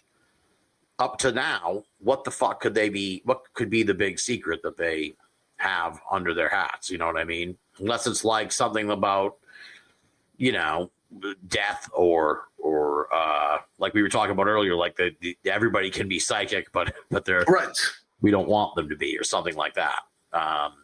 You know, there is no God, fucking, we know for a fact because we wrote the fucking thing and we're passing it all down to you, kind of thing. I don't know. It's an interesting concept, but a part of me like struggles with the idea of like, well, what could be the fucking big secret? You know, I don't know. Right. Maybe I do something. think also, I haven't read the book, so I can't speak to it too much, but the theory, I suppose you could say, to me, it also smacks in a way of like the old canard of like, you can't explain an unknown with an unknown, or it's like you're kind of like trying to put order to chaos of like human, like, yes, people conspire and shit, but it's like it's not as profound as you think. It's driven by fucking greed and ego, and that's really what it is. It's like they don't have a big secret. They just want to amass as much power and wealth as possible, and they work together to ensure that they all do together. Right. It's like what Jacques Vallée wrote in Messengers of Deception. He was theorizing how in the 1970s everybody thought that the intelligence groups, the CIA, you know, the NSA, they had all the secrets and they knew everything about flying saucers, but they had a good reason not to tell us. But he theorized, well, maybe the real secret is that they don't fucking know, right? You know what's going on, and they just are trying to hide their own fucking ignorance. Because if they knew, oh, you know, you're just as in the dark as we are, so. You know, why should you be in charge of things? You know, you're just an idiot. You know, what if God is one of us, right? Like the sun, you know, just a slab like one of us. It was a song from the 90s. I'm sure there are groups that operate in that capacity. I mean, we know there are groups like, Scientology. This guy created this whole religion. Oh, no, I have the big secret of the universe, but only a few chosen ones will be able to get it, you know. And then, okay, you know, I paid my dues. I've given millions of dollars to the cause. What's the secret? The secret is that, like, the aliens tossed us in a volcano. And that's the reason why we all have all this trauma. Like, that's the secret? Yeah. Okay, you know, like, it's so stupid that something that came out of L. Ron Hubbard's ass when he was, you know, probably snorting like 10 lines of coke, whatever. Yeah. But maybe there are other secrets that can only be understood. I mean, I'm using Carlos Castañeda's ideas from an energetic level and not like a rational level, like maybe something that can only be like experience. Like, imagine if I told you, like, oh, you know, it's almost like in the movie The Matrix. You know, Morpheus tells you, I can't tell you what the Matrix is. You need to check it. You know, and he hands Neo the red pill. You know, it's like you need to take this shit. And you need to see for yourself, you know, what the deal is. And I feel that most of real magic initiations are about that, like really like pulling the curtains of reality and showing, you know, the initiates the real deal of how the universe works. And that's why they need to go through the ropes, and they need to go through all the trials and tribulations of the studying years and years and years. Otherwise, you know, their minds would probably, you know, like blow up in amazement. Maybe or maybe not. I don't know. I want to think that there's still, you know, a method to the madness of this cosmic joke. Yeah, no, exactly. Yeah, which is why it's so appealing to be like, oh, there's people who they know what's going on, but it's like, oh, maybe we just fucking don't. I don't know. It's a conundrum. Now, we're way on the macro level. We'll get back down to the micro level, because again, you keep your finger on the pulse of the UFO fandom. UFO Twitter and whatever they're calling it, UFO Sky or whatever now. But just sort of the run of the mill folk. And the soap opera that's kind of unfolding. And I follow the soap opera also, but I really don't have a gauge on sort of the mood of the everyday people. It's just in general, you have a good grasp of this. So what's your thoughts on where this is all going, the soap opera? We're on the cusp of 2025. Clearly, this thing's not going away. They just had those 2 hearings. You think it's just going to, I feel like it's just going to kind of keep in that button heads thing with people telling stories and the government being like, no. And I don't know. I also feel like, to me, I feel like the big thing that happened 7 or 8 years ago, I feel like the fad is kind of coming to an end. Like, I think UFOs had their profile raised, and it's going to stay raised. Like, it lifted it up to a certain level where it's like pro wrestling. It's like, okay, it's culturally acceptable to talk about this. Back when I was a kid, pro wrestling was like, it was mentioned, scoffed, like it still is kind of like joked about, but it's like part of the culture now. It's like it's a thing, it's normalized like comic books are, and superheroes and shit. That was all like, oh, that's kid stuff, and you can't. Now it's like everybody's on board with that stuff. So whatever this thing was succeeded in moving UFOs to that cultural level. But this storyline about fucking disclosure, I feel like people are just going to run out of gas. I suspect so. I will imagine so. Like, I wrote an article some time ago saying, warning that if whenever Lou Elizondo, will be on the stand, saying, I swear, and answering the questions of the Congress, I was thinking, if these guys don't come up with this homegrown kind of like evidence, backing their wild claims, then people sooner or later are going to call bullshit and say, wait a minute, what are you saying? Are you just saying, hearsay, or just stories, or is there some meat on this bone you've been gnawing for the last, 7, 10 years, whatever?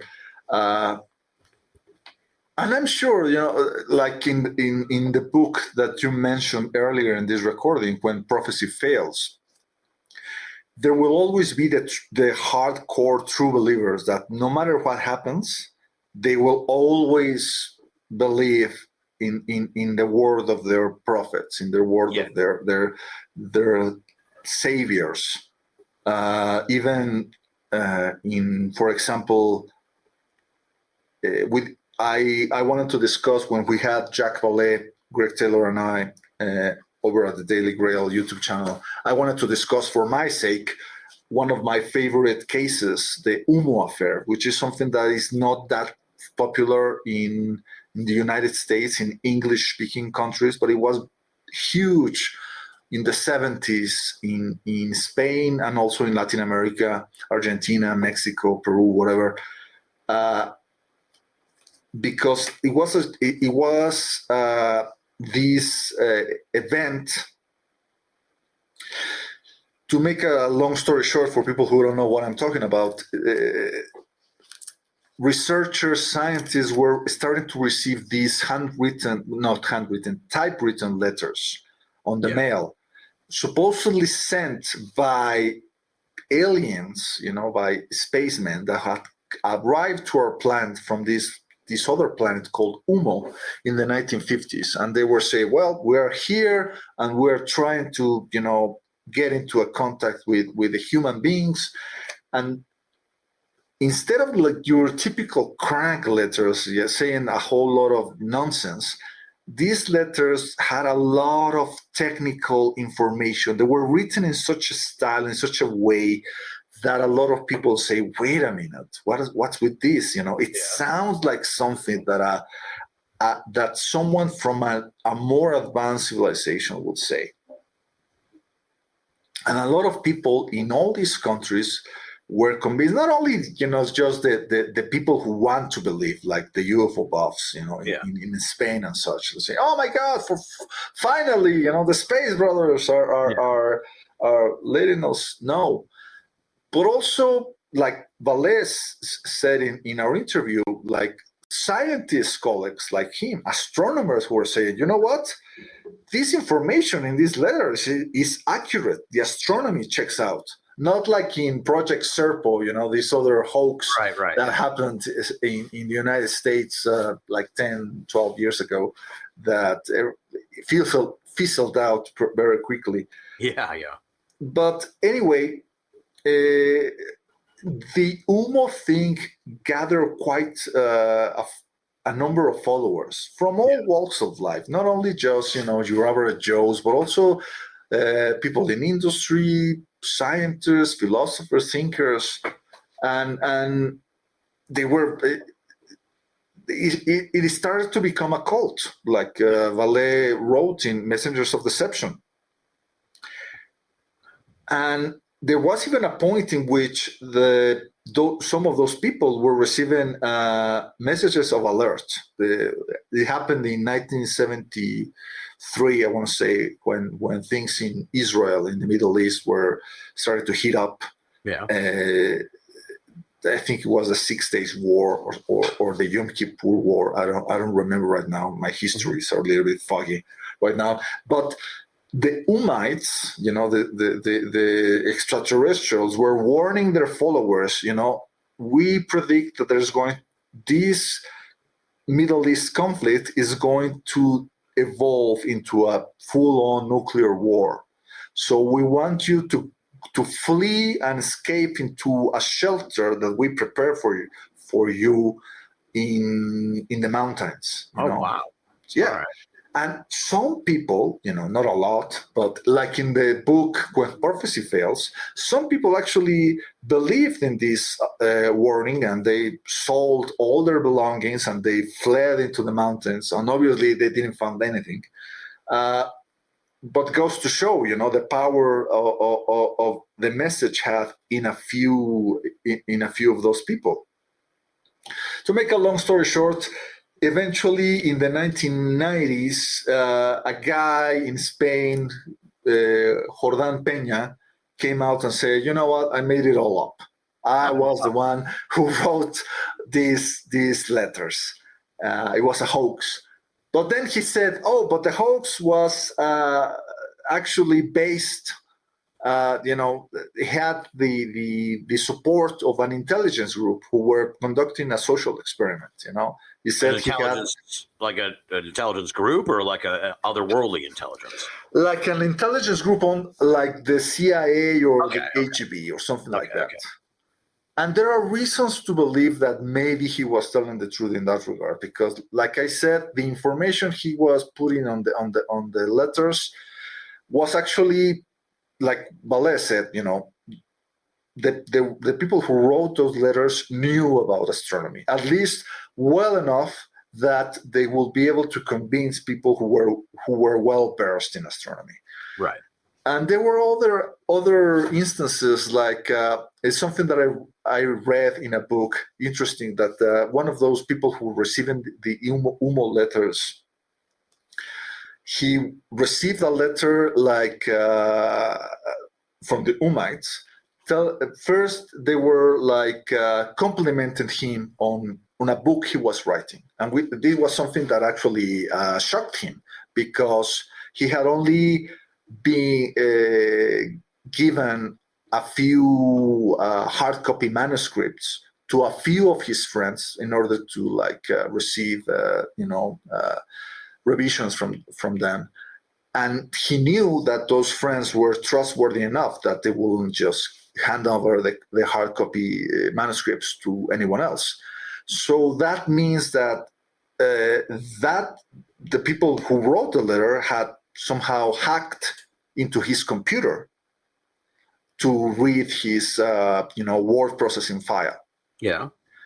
And the Umites told him that if he wanted them, the extraterrestrials to answer some of his questions, he only needed to be alone on his home studio and just to be there and speak out the answers, as if he was there with another person. Right, and right. they will be able to listen to them, according to the letter, and then they will answer the questions in a subsequent letter.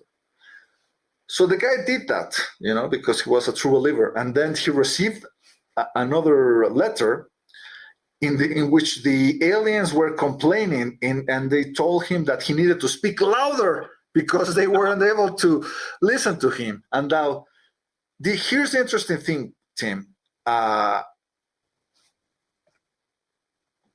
Back in those days, there were already technology used by intelligence groups like the CIA or other that were able to listen into closed environments, closed rooms, Right. by way of shooting a laser beam into a window, and then they will be able to track or scan the microscopic vibration in the window caused by the reverberation of the voice on the atmosphere. Yeah. Interesting. This is a technology that sounds almost like magic, but it actually exists. It makes perfect sense. Right, exactly like how it works. Yeah. But here's the thing: this guy, the guy they wanted to, they were contacted in. He was a wealthy industrialist in Spain, and he had made his fortune by producing plastics, like acrylic, plexiglass. So the windows in his home studio were not made of glass. They were made of soundproof plexiglass. So one would maybe speculate that maybe that listening technology that someone was using on him, it wasn't properly calibrated for a different material with a different density or whatever, right? Or a different thickness. That's fascinating. So that's why they weren't able to listen to him. That's fascinating. You need to speak louder, man. Wow, that's crazy. Holy shit. So there is that, So I don't know. I guess my point is there will always be true believers.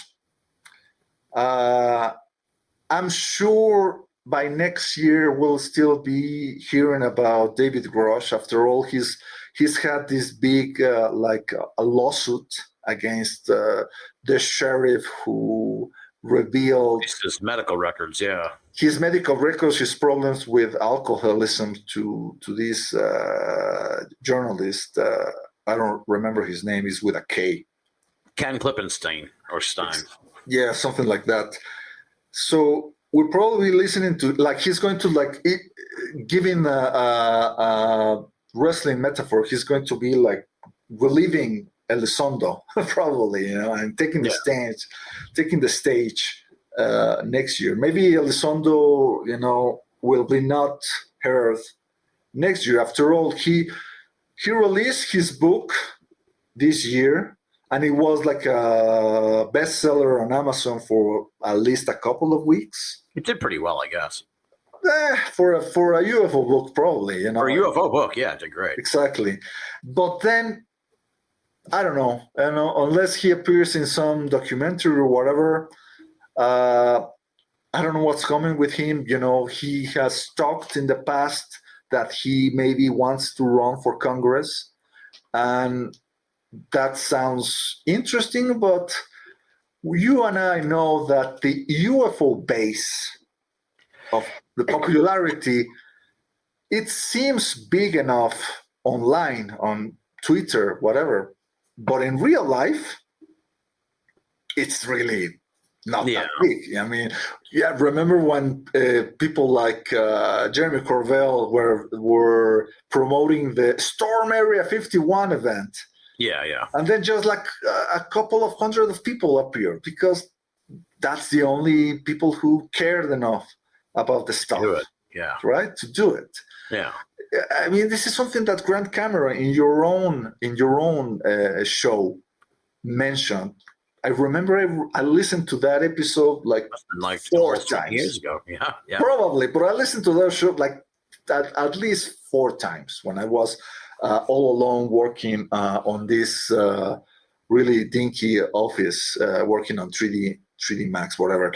And Grant had a point when he said this subject will only matter to the common folk when it actually affects into their daily lives and their economies. Yeah, I mean, is the UFO topic affecting the Dow Jones, affecting the dollar in some way? No. right. So unless these events are actually starting to affect the common people in such a way, or there's another scenario is that unless the economy starts to devolve and starts to, become ruined by other factors, Right. then the common people start to get desperate and start to look for answers elsewhere. And maybe then that's when they'll start to look into the UFO issue and say, wait a minute, maybe there's the answer I need, in order to save myself, save my family. Some people, yeah. Some people, yeah, sure. Other people will still go to church, even though you and I know that attendance to institutionalized church organizations is declining more and more. Yeah. And instead of becoming atheists, kids nowadays are becoming like wizards and warlocks and astrologers. It's a really interesting thing. But yeah, I mean, unless that happens, or unless, like in the movie Signs, we start seeing, The aliens. the goddamn ships, like Right. they're really big motherships, like hovering over Mexico City, New York, Tokyo, San Francisco. Right. Yeah, the classic sci-fi thing. Yeah. The classic sci-fi thing. I don't think the issue will lose its marginality, because I don't know. I mean, another congressional hearing in which witnesses go on the stand, they swear in, and they say, "I'm sorry, ma'am, I can't talk publicly about that unless we're on a skiff or on a private setting." Even the policymakers are getting tired of that shit, and they say, Yeah, I hate to even reference this, but because this woman is fucking vile, but Nancy Mace, who ran the fucking thing, and ufology gets who it deserves, folks. Ufology gets who it fucking deserves, because she is an abhorrent, a fucking abhorrent human being. Yes. She fucking was like, yeah, well, we brought him up here and they couldn't fucking give us anything. So I don't know what to tell you. And it's like, I don't know, dude, that doesn't bode well for a lot of these people who have stories and shit. Right. To get another shot at telling their story. Yeah, I love how you said with Greg Bishop, I think it was last year's Year in Review show, how you actually commended Jaime Maussan, because at least in his goddamn congressional hearings, he actually showed the goddamn aliens. There are fucking piñatas, but he showed something, right? Yeah, he had the aliens. That's what we're looking for, Right. And he showed the aliens, and the scientist says, yeah, these are not real. That's besides the problem.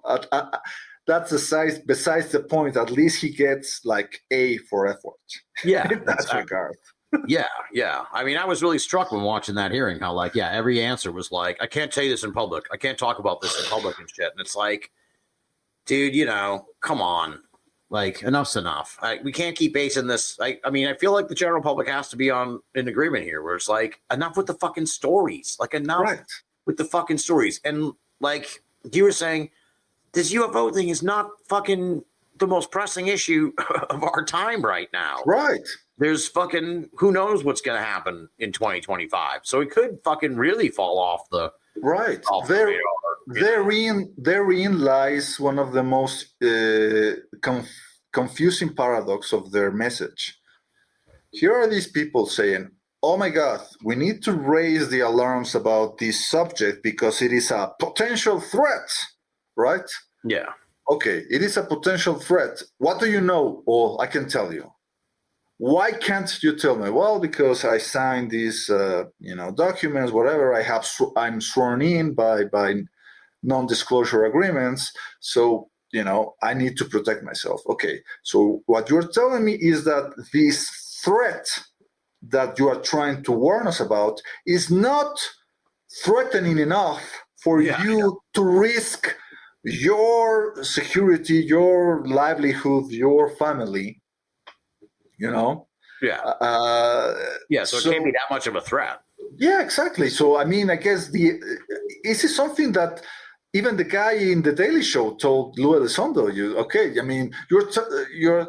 you're worrying about papers, or you're worrying about lawyers, but you're telling us about aliens. So how worrisome is that threat if you are more worried about red tape than this threat from elsewhere, Yeah. What was his answer to that? No, he had no answer, Basically, that's the cruise of his thing, that he cannot go, like we were saying before, these guys cannot go beyond a certain point in their 3D chess game that they're playing, like beyond that, it's like, okay, well, what's your next move? I don't know, like President Trump appoints me as a liaison for the alien affairs. Yeah. It's it'll be really interesting. Yeah, I predicted last year it didn't come to pass, although I think there were some people who tried to pick up the mantle. But I think that maybe next year we'll see like another Grush. We'll just see like another fucking person who has some kind of bona fides. Well, for sure. We know that already. We know that already because there's this another guy, I think Michael, whatever, the guy behind the Immaculate Constellation. Oh, okay. Yeah. That's the new one. Yeah. That's the new one. And I thought that he was going to be in the hearing, but no, it was the journalist who wrote about the hearing, which was right. Okay. Yeah, exactly. It's like all these people, like you're the middleman, man. Yeah. Grush is like, I heard this shit from all these people, and it's like, well, we don't want to hear from you, Grush. We want to hear from the people who told you that. Where the fuck are they? Yeah. And then it's like, well, can you tell us who the people are? And he's like, I can't tell you that unless it's in a private area. Right. And so, okay, so where in the broom closet, as I like to say, they got to go in the fucking broom closet, and then he can tell them. And it's like, so I don't believe anything really, like, necessarily that this guy said, because I can't trust fucking who the sources are, because he won't say who the fucking sources are, and we're at a kind of standstill. You know what I mean? Yeah. I remember tweeting. I was still full on Twitter before I exited to Blue Sky. Which is much nicer, by the way, folks. You should come on. Yeah, definitely. It's definitely hang out with us. How there's all these people, this guy who wrote about the Immaculate Constellation thing, Ross Coulthard, all these journalists, right? Even Leslie King, when they are asked, okay, all these people from these backgrounds, they are telling you all this stuff that is unverifiable. Why do you trust them? Oh, well, because their credentials check out. Yeah. Okay, big deal. Do you know who also had good government credentials? Bill Cooper. Bill Cooper, government. He used to be on the Navy. He used to have some kind of like intelligence security clearance, but then he jumped shipped, as it were, and he began his career as a conspiracy theorist. He first began peddling the alien invasion conspiracy shit, and then when everybody realized that he was just copycatting stuff from everybody else, he then said, no, actually, the alien stuff is some kind of like deception from the government. Right. And then, he went through the other way, and then, he died in this police shootout, whatever. But nevertheless, Bill Cooper had that background. Yeah. But that doesn't mean you needed to believe anything this guy said. Right. You know, like, and that's why it is so frustrating that it is the ultimate paradox of the UFO field. The UFO field is supposed to be about being an iconoclast, you know, being, I'm anti-authority. Yeah. But then, and most of the people in the field secretly are yearning to have recognition from authority. That's why MUFON, that's been like for decades, all they wanted is some recognition from authority. And the moment they have, we have this like general or... No, now you're really frozen. StreamYard, you've done it again. Yeah, you're back. The Men in Black. Yeah.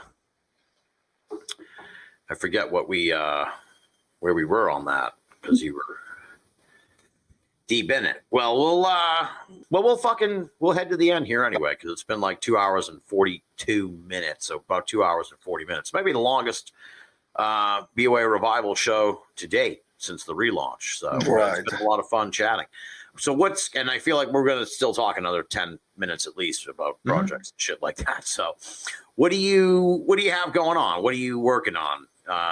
You have the same curse that I have, because you've been in this for a very long time and you still haven't written a fucking book yet. You got to write a fucking book. No, I don't.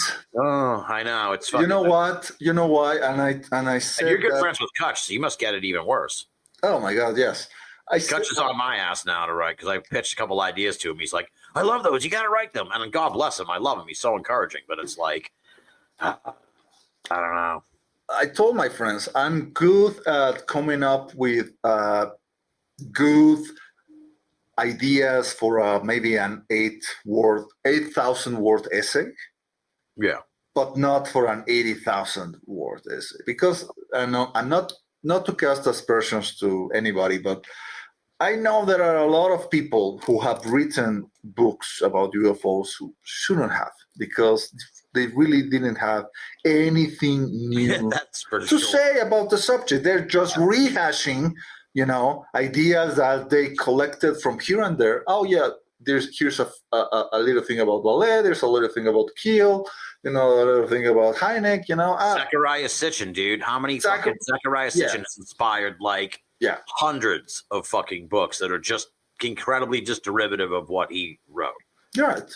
And I told my friends, I feel the moment I have a semi-interesting thought about UFOs, then 1 month later, I read a book that some obscure character that nobody remembers self-published in the 1970s, and he said the exact same thing that I wanted to say, even better. Motherfucker, what's the point?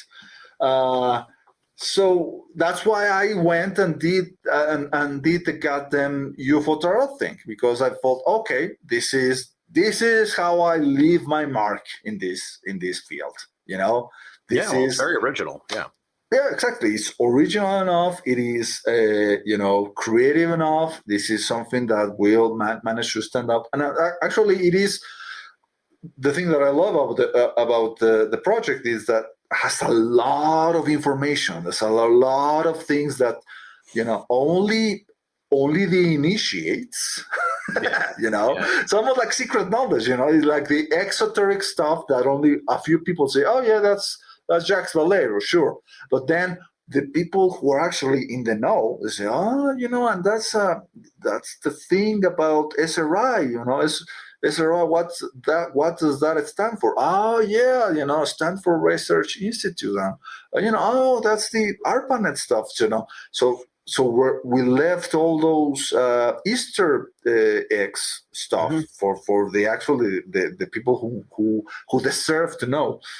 So, yeah, I mean, writing the book, I still don't feel that. I still feel that calling. Yeah. I've fantasized about doing like a graphic novel. about, even about this thing that we were talking about, disclosure, maybe a graphic novel about explaining how disclosure is such a stupid concept to be rooting for, Yeah. The disclosure delusion was my tentative title. It could still work. All these people, all these characters that not only, even before 2017, so there's that. But the thing is that even my friend Mike Lennon told me, that graphic novel is a lot of work, so it's something that Right, exactly. really, Yeah. but it's You'd be super passionate about your project to real. really dive into something. And I know I could do it, I know I can get passionate enough about a project if I really believe in it. I don't know if you've read Jacques Vallée's Forbidden Science journals. No, but they do sound very interesting. I'll be honest. I cannot recommend them highly enough. They are my favorite UFO books right now. Not only forget about the UFO stuff in them. Yeah. It's about he's such a good chronicler of his time, of his age. Yeah.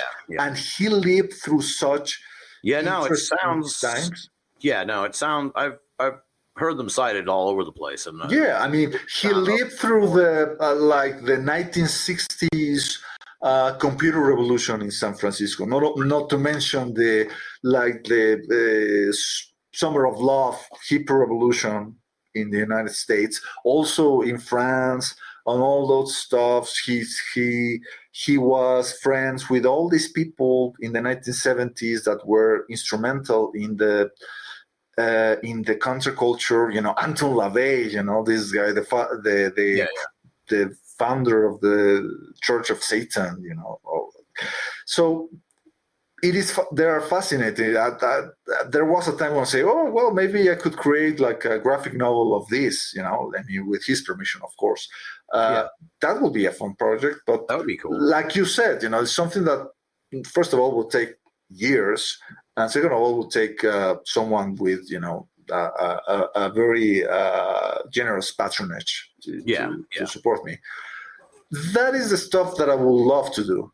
But that is, in the what if category right now for me.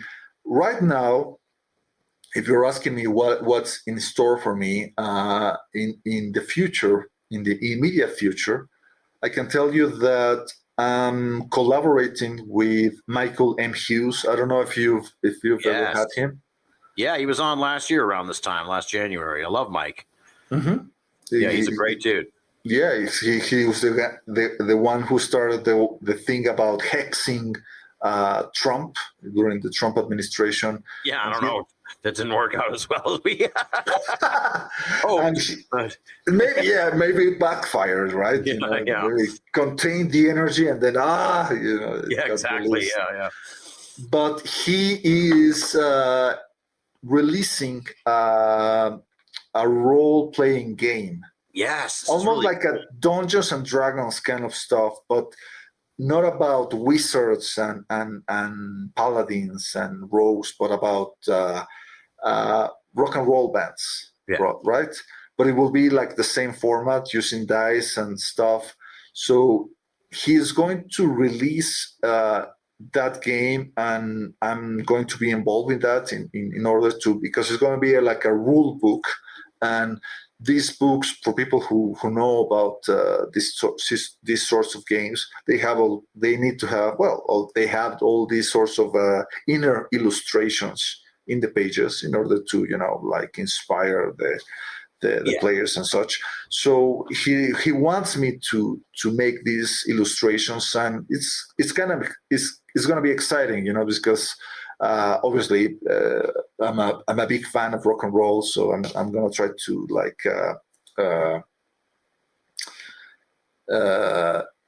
manifest all my rock and roll fantasies. Yeah, it's cool. It's really cool. I really like the idea.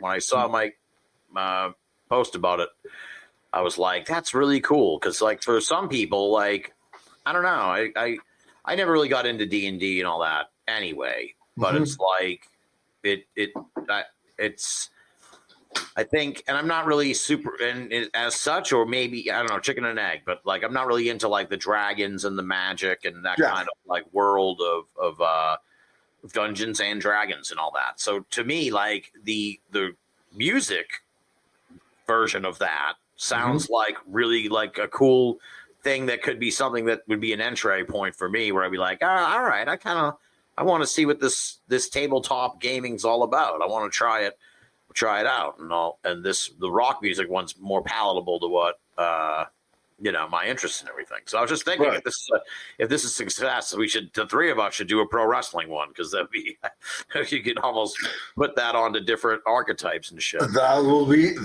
interesting. That will be cool. Yeah, I mean, like you, I wasn't into Dungeons and Dragons when I was a kid. Like, it wasn't a thing that you could find here in Mexico. Except remember the Choose Your Own Adventure books? Yeah. I love those are the things that I was familiar with when I was growing up, but not the actual D&D stuff. Yeah. And then it's funny because one of my nephews really got into that stuff, when I was already, later in life. And the one time in which he invited me to play D&D games, it was interesting. He was the dungeon master, right? He was the one who set the adventure. And long story short, in the adventure, like myself and the other players confronted this like swamp hag or swamp witch that attacked us, and in some kind of way that some kind of like hex or spell that it was kind of like a poison. Yeah. So it poisoned our characters, but we nevertheless managed to defeat her. But here's the interesting thing, that day, we were having a family meal, and my father had managed to get us a dish made out of octopus, seafood, right? Yeah. And then we all ate it. It was wonderful. And then that next night, we were all puking our fucking guts out. Oh, weird. That's weird. Almost like we were suffering the effects of the witch, like casting this poisonous spell on us. So I'm not saying, oh my God, I'm saying it was an interesting that is really weird. And that's when I told my nephew, dude, what the fuck? You have to tone it down, because otherwise you're going to fucking kill us next time. That is wild. Well, before I let you go, what's the name of that thing, the rock music Mike Hughes thing? Rockers and Rollers. Rockers and Rollers. All right. And you can already find the webpage that will tell you more about the campaign once it is active. I think it is rockersandrollersthegame.com. There you go. All right. Before I let you go, one thing that I talked about this with Jack and Erica Lukes last year, so I'm trying to remember it because it hasn't been on my mind since last November when I talked to them. But I think if anyone, you'd find this interesting. What I really kind of latched onto, it's kind of like you're saying, I have these ideas, but it's like I have 8,000 word ideas. I don't have like 80,000 words, so I don't really sit down and write this shit out. But I pontificate about it on the show here. It's very interesting if you look at like the players today. They fit like all this. There's certain UFO archetypes, ufology archetypes that you can kind of plug some of the main people into today from the roles of the past. Right. Like a Leslie Keane is like a Linda Moulton Howe, and a Ross Coulthard is kind of like George Knapp, and David Grush is Bob Lazar, and Lou Elizondo is Nick Pope. Right on. Yeah. And you can fit these, and I've kind of always wanted to just do like a deeper dive into that idea, because I think if you went further, you'd be like, oh shit, you can plug this person in here and that person, and this person matches up perfectly almost with that person. And it's really kind of wild that you can identify these archetypes. And I'd be really interested too. I got to really, with that thought in my mind, look at the tarot set again, because I think you might even be able to go back like 3 generations. You might be able to be like, okay, like James E. McDonald is someone who then popped up like in the 90s, and then that fucking archetype was reborn again in the 2020s. It's like, so there may be 3 generations of these archetypes, but they're fucking in there. The archetypes, these UFO archetypes are, they exist. Sure. It's some kind of weird phenomenon. Right. I thought about that, and I thought about, of all these characters that we have admired, we have read about, we have thought about for so long. And I thought, okay, of these characters, who will be the one that I'm like closer to in a certain way?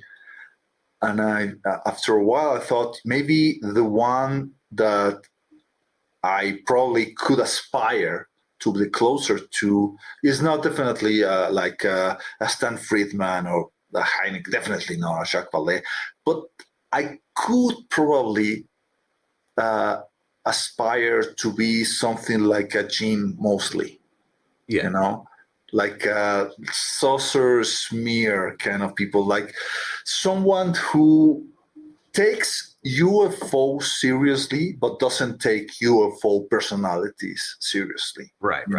Like a personality who needs to, like a trickster-like personality who needs to go with all these motherfuckers and say, you have to don't take yourself too seriously, guys, because at the end of the day, you are not the important ones. The phenomenon is the important ones. And what happens with the people who take an interest to the phenomenon, the transformation that happens with the people who take an interest in the phenomenon is the important thing about this. Not like you said, you and I, we're just archetypes, and then other people will take our role, and the game, if you're using that metaphor, the game will continue, and someone will keep rolling dice. Yeah. Well, that's the perfect spot to end it, man. I've thoroughly enjoyed this conversation.